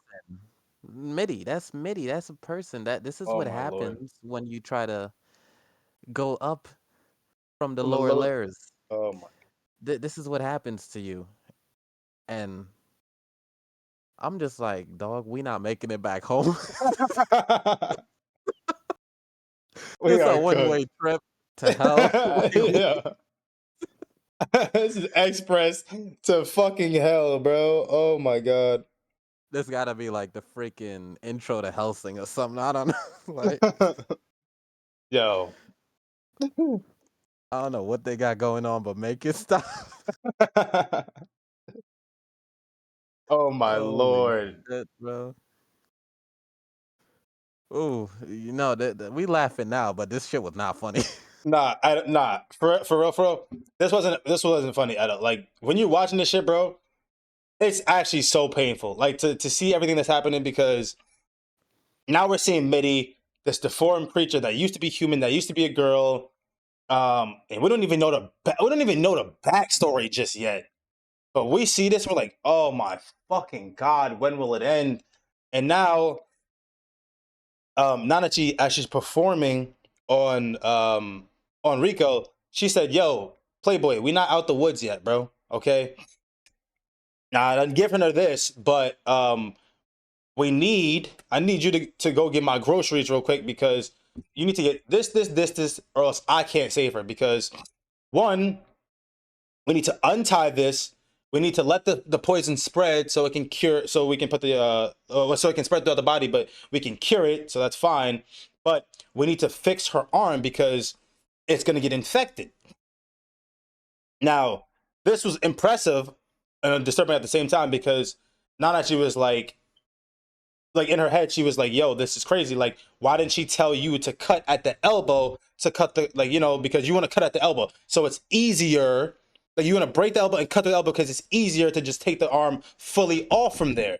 But Rico still had dreams of continuing the trip even without some of her arm. This is like where it was cut at and where it was broken at was the extent of where she'd be able to still use her arm to adventure, which was crazy, which is fucking crazy. Like even in death, not Rico was like, I'm still trying to make it happen. So she sends Reg to get basically her groceries and this little fungus bear that carries this fungus on his back that basically pumps fluids into you to keep you alive and keep you going. So she had to implant those in Rico's arm so that it could keep the ligaments intact or whatever was left of the ligament and basically bring her arm back to life. And on top of the fucking the what is it? The groceries. So Yo, Nanachi, which what happened? Reg didn't know was groceries at the Which time. yeah, he didn't know it was groceries at the time. He thought it was all shit that was gonna save was gonna save Rico. And when he asked about it, Nanachi was like, "Oh, the rest of this stuff is just my groceries." And then he starts popping his shit. He's like, "Why the fuck would you make me go get your groceries? There's limited time. I have to save Rico. Like, what is this?" And then Nanachi's like, "Hold on, Playboy. Remember, if I'm operating on Shorty over here, how am I gonna eat? Who's gonna take care of me to take care of this bitch? What are you talking about, bro? Calm it down. Pipe down, Peter. Okay? Pipe down." And he's like, "Oh, I'm sorry. I'm sorry." And obviously he was really emotional and really like geared up because he's really concerned about Rico. And what's called it? And Nanachi was like, "Yo, you just reacting too much, you gotta chill the fuck out." So now we get into this whole we get into the conversation between Nanachi and Reg. and Reg is kind of catching them up to speed about the aspirations, about what they're doing there, and Nanachi is going into the story and into going into how her, a hollow, and Midi, the other hollow, came to be. And when I tell you this is one of the most disturbing, depressing backstories, I'm just like, bro, we're just not gonna be okay. We're just not gonna be okay, like at all. We're just not. TJ, you wanna say something? Or you wanna continue?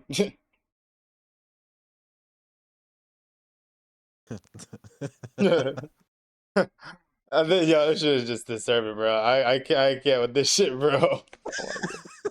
This is such a fucked up show, bro. Like they give you such an allure that this is gonna be like a decent anime, bro. This is like Promised Neverland. Like I don't. It's way worse than Promised Neverland. It's like Promised Neverland met fucking Hellsing met something like, bro. This is disturbing, bro. Straight up. Sheesh.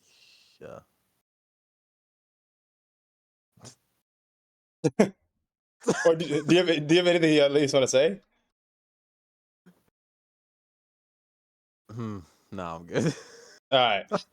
So it goes into this backstory. This is why we pay you the big bucks. It goes to this backstory, and basically, we get a glimpse of the other white whistle, and the other white whistle is this white whistle named Bondrod or Bondred. I forget, what's his title?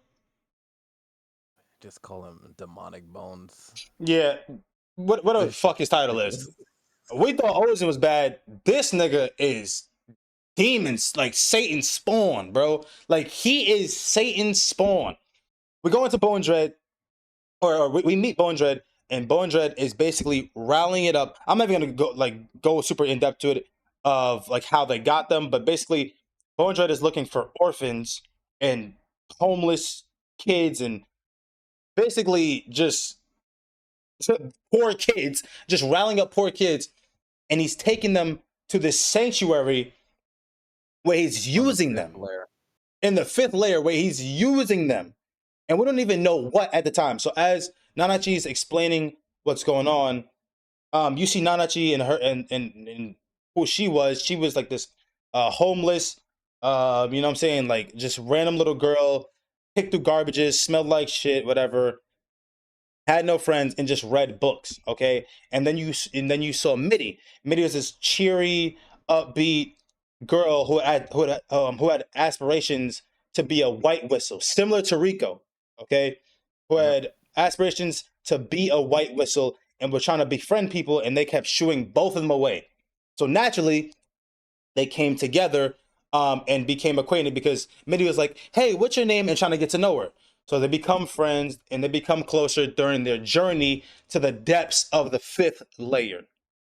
They get to the sanctuary, right? And the sanctuary, no one really knows what's going on. And all these kids are in this room and days are passing and they're just being called one by one.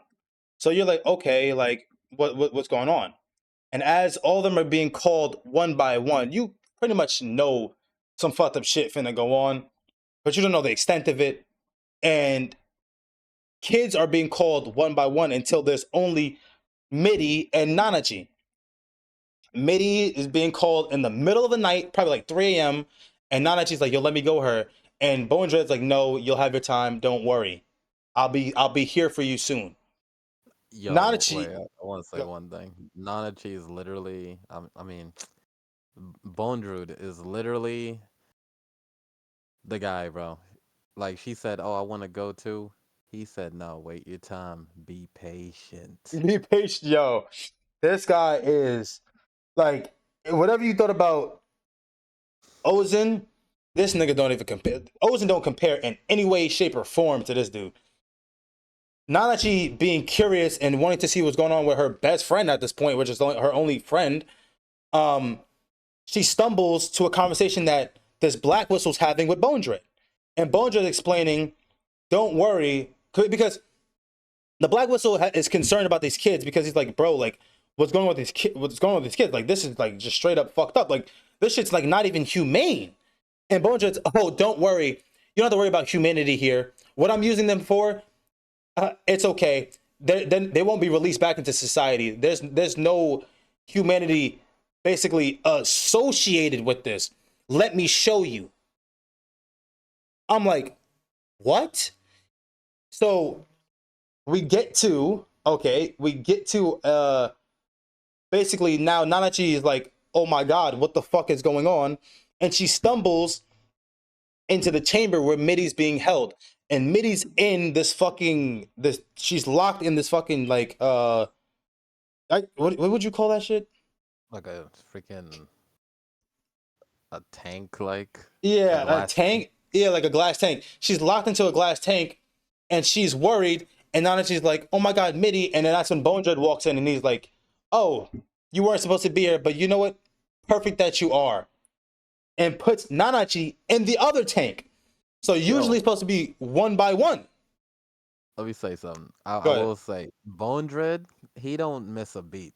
Yo, Like he's never surprised. He's never worried. He he's like, oh, hmm, perfect timing. Get on in the tank. Besties forever. bro. Because Like he's not. usually, Normally yeah, people are like shocked or like, oh no, you found out my plan. He's just like, nah, perfect timing. Come on yeah, down. The price is right. bro, nothing could be bad. Like for him, nothing is wrong. Nothing goes wrong. And And then there was a go ahead, point where they're like, "Oh, you've been lying to us." No, no, no. I never that. Nah, you guys are contributing. bro. I'm like, yo, this guy never get caught off guard. Like, Yo, he is so twisted, bro. So dark, so twisted, bro. And usually the chambers he explains to Nanachi and Mitty that these tanks are used and these experiments are used for and used on little kids where they drop them at a crazy fast rate to just below the fifth layer into the sixth layer and brought all the way back up to see if their humanity can stay in contact to do tests and dissect them to use for contributions to mankind. Like, just dark, evil, like twisted, disgusting. And they don't usually do duos, but they stopped doing it because it wasn't yielding certain results. And now with these two, they're like, okay, Mitty, your side's gonna take a majority of the curse or the effect of the curse from descending and coming back up. Meanwhile, Nanachi, you'll be spared to some degree. And he drops them down. They get to this fucking this decrepit field where it's called the corpses fucking something. It's like the corpses lair or something like that, whatever, where it's just a bunch of dead bodies and fucked up and mutated and die. Oh, like just used and abused, like fucking species samples, whatever you want to call them. And then when they come back up, Nanachi turns into a rabbit or a bunny girl, and not and Mitty turns into that little deformed whatever you want to call it, hollow. And it's just so disgusting. It's so vile, and basically Nanachi runs away with Mitty, and attempts to like to save her because what they used Mitty for was to fucking like just she was a lab sample. She was just being injected, killed, and she resurrects. For some reason, she can't die. Mitty can't die. They keep abusing her, injecting things into her, killing her, cutting off limbs, fucking doing samples and all this like wicked diabolical shit to her. And Nanachi couldn't bear to see it anymore and ended up running away with Mitty into where their now lair is. Go ahead, CJ. yeah, that shit was messed up, bro. Mm. And right before he sent them down to the sixth layer, he was like, he told the one who's gonna take all the curse. He's like, "Yo, try not to die, or your bestie over here is gonna start getting affected by the curse." All right, drops them down. I'm like, bro, this guy is sick. But we know he's sick. But then when you see that what he was doing to Mitty, Mm-hmm. freaking just chopping All the off their limbs, experiments. breaking their limbs, experimenting. He's explaining that, oh, she can't die. She just regenerates, but every time she regenerates, she's more deformed, basically. And he's just casually saying this shit, all excited and interested. And it's just like, what the hell? And you see Mitty become the fucking mutated Hollow, and it's just disgusting, bro. Oh my god, she's Blood bleeding and everywhere. bleeding and like her skin's melting and oh, it's disgusting. It's disgusting. Oh, continue. Oh, Ugh, yeah, so she carries Mitty back, and that's how they got there. And which leads to present time, where Bunny Girl is basically asking Reg, like, yo, can you do me a favor? I need yeah. Well, you. I need you to kill Mitty. And this comes as a shock because up until then, it looked like they're having a fine relationship. You know, she's petting Mitty, feeding Mitty, and all this. Mitty's interacting with Rico and took a very a really good liking to Rico too. Yeah, all that, and then she's like, "Need you to kill Mitty," but it makes sense once you see that backstory because Mitty can't die. She's explaining like, what happens if I die? Mitty's gonna be all alone, Suffering, you know what I mean? no Because suffering, nobody here to just alone forever, suffering. And I can't kill Mitty. Like stabbing Mitty won't work or nothing. But she saw Reg's beam, his special beam cannon, and she's like, that could do the trick. It could be a painless death and erase all traces of Mitty. yep. Yep, I didn't fully get to finish that episode yet. Okay, You could take it so over. so she asked Reg that, and Reg is obviously emotionally like distorted about it because he hears the backstory and it's just so sad and he doesn't want to do it obviously, but he knows that he needs to because Mitty doesn't actually have any humanity left. Mitty cries and Mitty eats, or actually Mitty doesn't eat. Mitty doesn't eat. It doesn't need to eat. But Mitty acts on reflexes. So if you call Mitty's name, it will respond. Like it'll like like respond and react to its name being called, but it's not actually humanity there. It's just a reflex. And same thing with the crying and the emotions. It's just a reflex. Mitty's not actually there, and the whole time, Mitty is just like laying on top of Rico while Rico's unconscious, recovering, and seems to have bonded with Rico. And there's this one particular scene where Rico's in her dream and she's in a mutated state, but she can't say anything. And she's crying, but she hears somebody else crying. And then that's when you see her eyes meet with Mitty's eye, and it kind of like pans to Nanachi and Reg talking again. And then Reg finally agrees to kill Mitty. And they set up this little like tent, or not the tent, but like they set up this little like blanket. It has Mitty's favorite toys.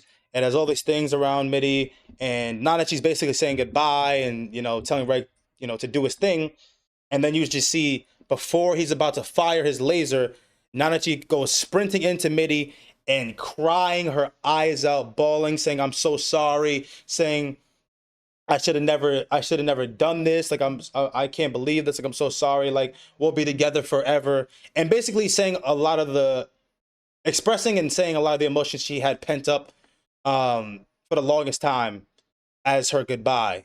And then Reg, finally gets to just blow or sorry, I shouldn't even say that, but he finally gets to kill Mitty, and he said he's gonna kill her with all his emotions. So this is probably his biggest canon yet. He made sure that she would not suffer at all. He fucking like spirit bombed this. Like he spirit bombed like this And the area. animation was going crazy. The animation was going crazy. Spirit bombed this fucking area and literally like leveled, like it was a crater left. Nothing else besides a crater left. but he did it because he wanted to make sure it was as painless as possible, and that Mitty would no longer have to suffer. And now, basically, you have it that Rico wakes up, um, and they're cooking breakfast, whatever. Rico is showing Nanachi how to cook breakfast because Nanachi was making something disgusting, and we found out Red couldn't cook either because he made something even worse.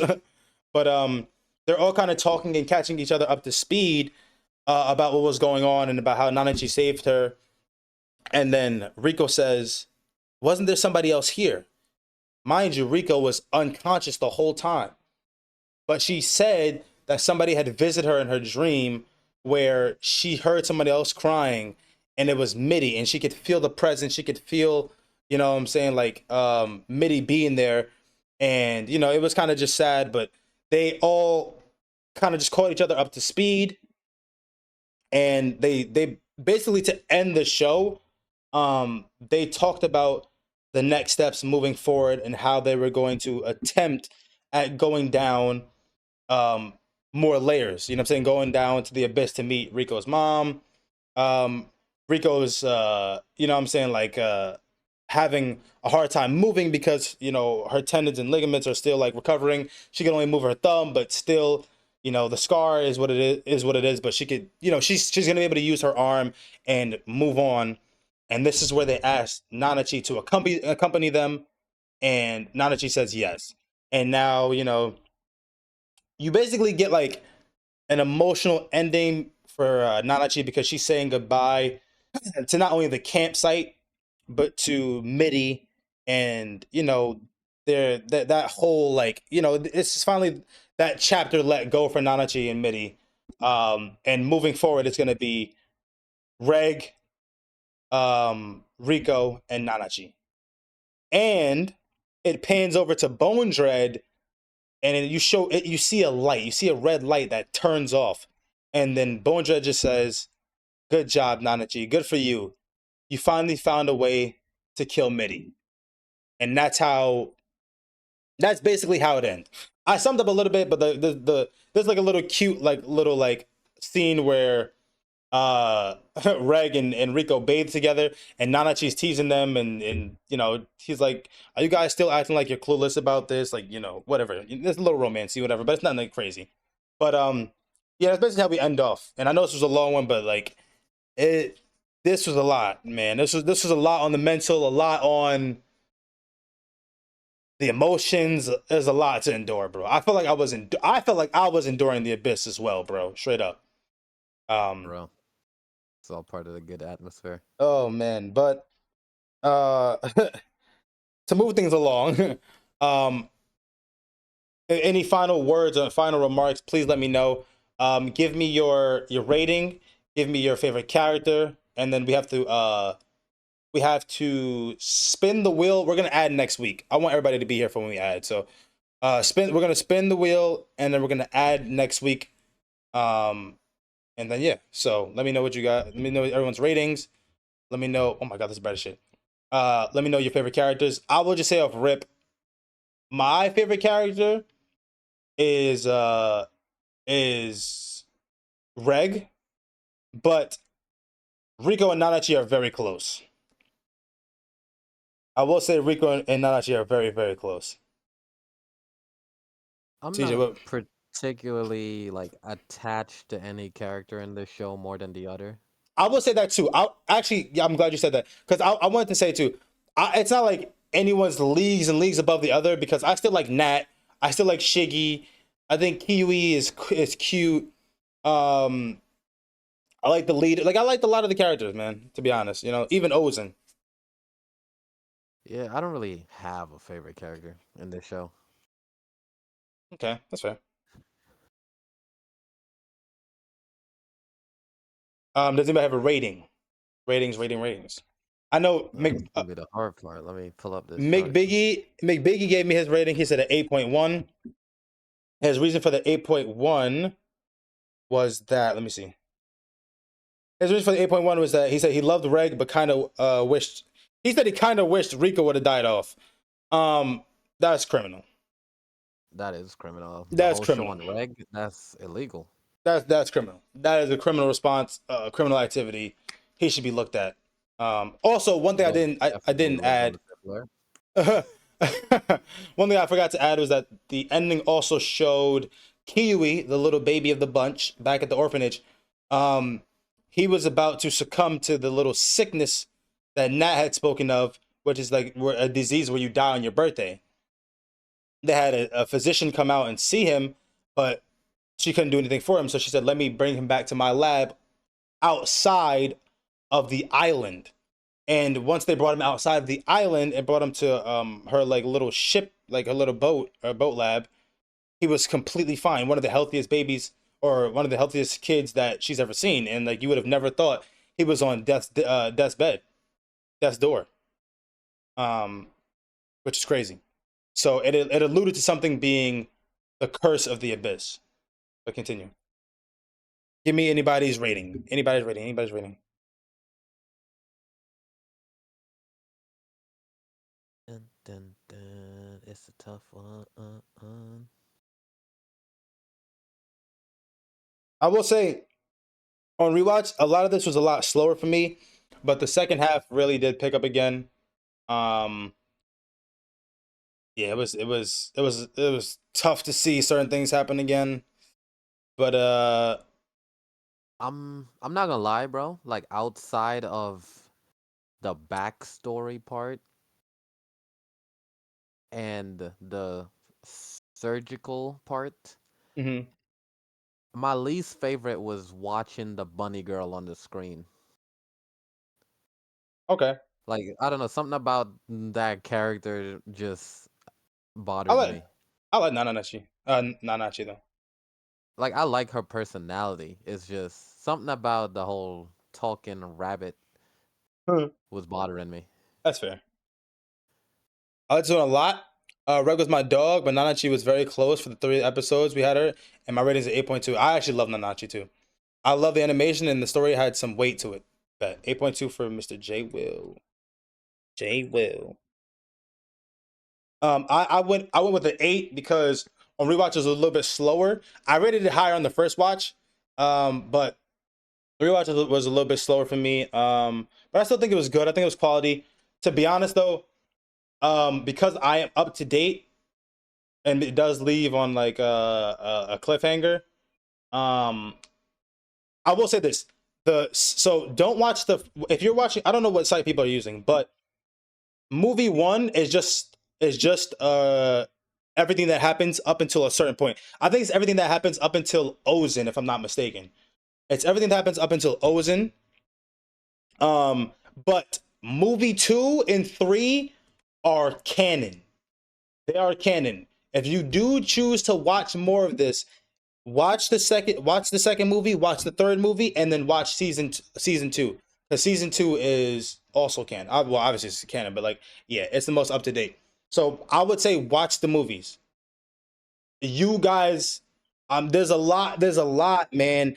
There's a lot, and they had mentioned certain things that even I haven't seen and gotten to, and I'm up to date. Okay, so yeah.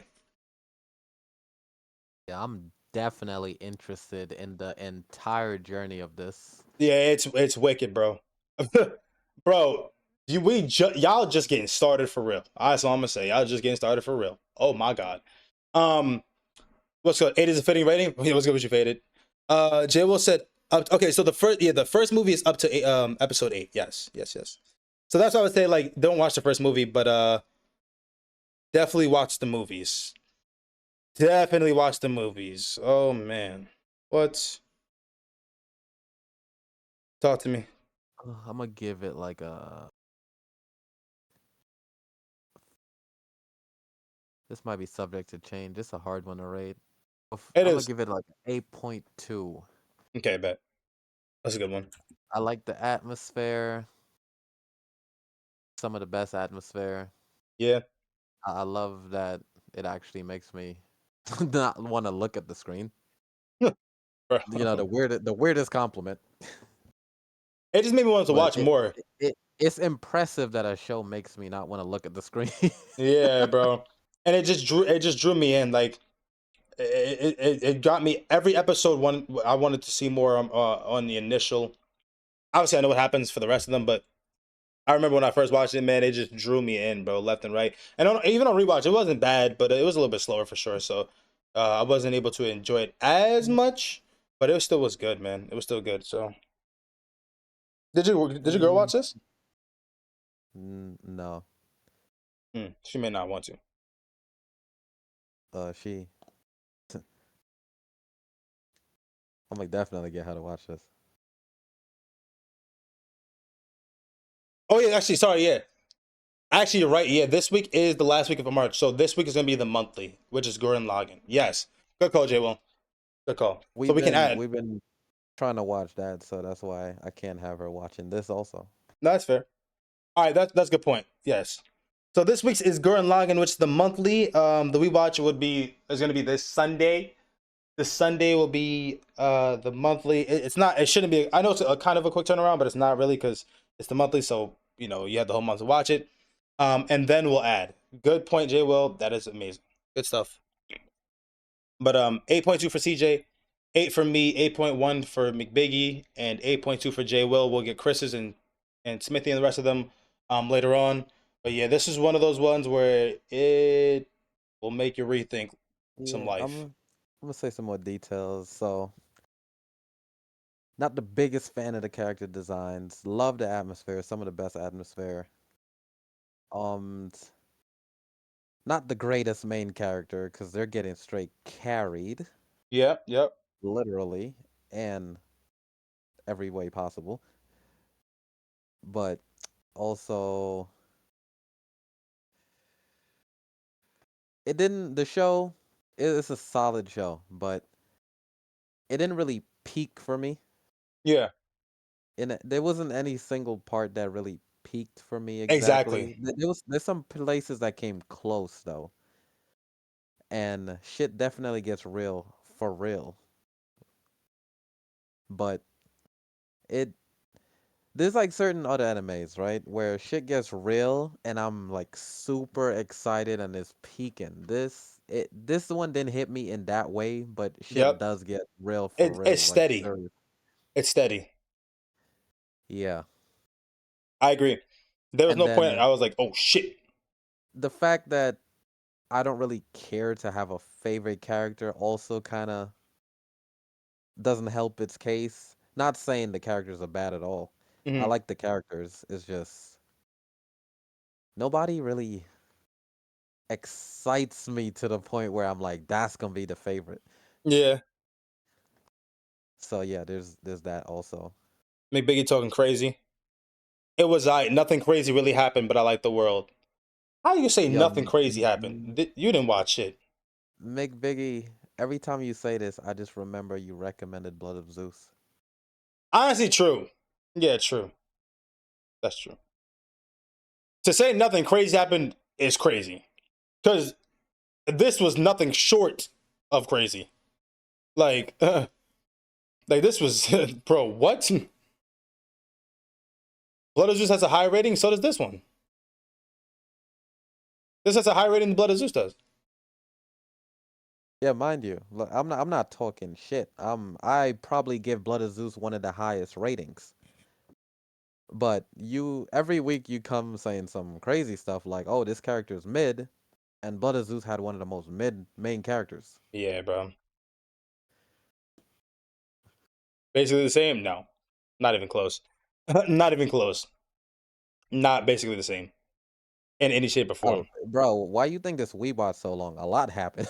Bro, like what you like he's smoking crack, bro. But anywho, um this week's is Gurren Lagann, the monthly. I will see you guys this Sunday. W we watch, man, W ratings. We're gonna get the ratings of the rest of the people's later on. Hope everyone enjoys the rest of their Monday and then just the rest of the week. Hopefully we get some better weather. But I'm going to take a break and then come back later. Much love to you guys, man. I appreciate you guys. W we watch, W everybody coming through. Thank you guys for the love, the subs, the follows, and everything, man. Um, there's no weekly. This is it's Gurren Lagann, Big Biggie, Gurren Lagann. Everyone have a good one, man. I'm gonna catch y'all Later. Peace. Screw. We all had similar ratings.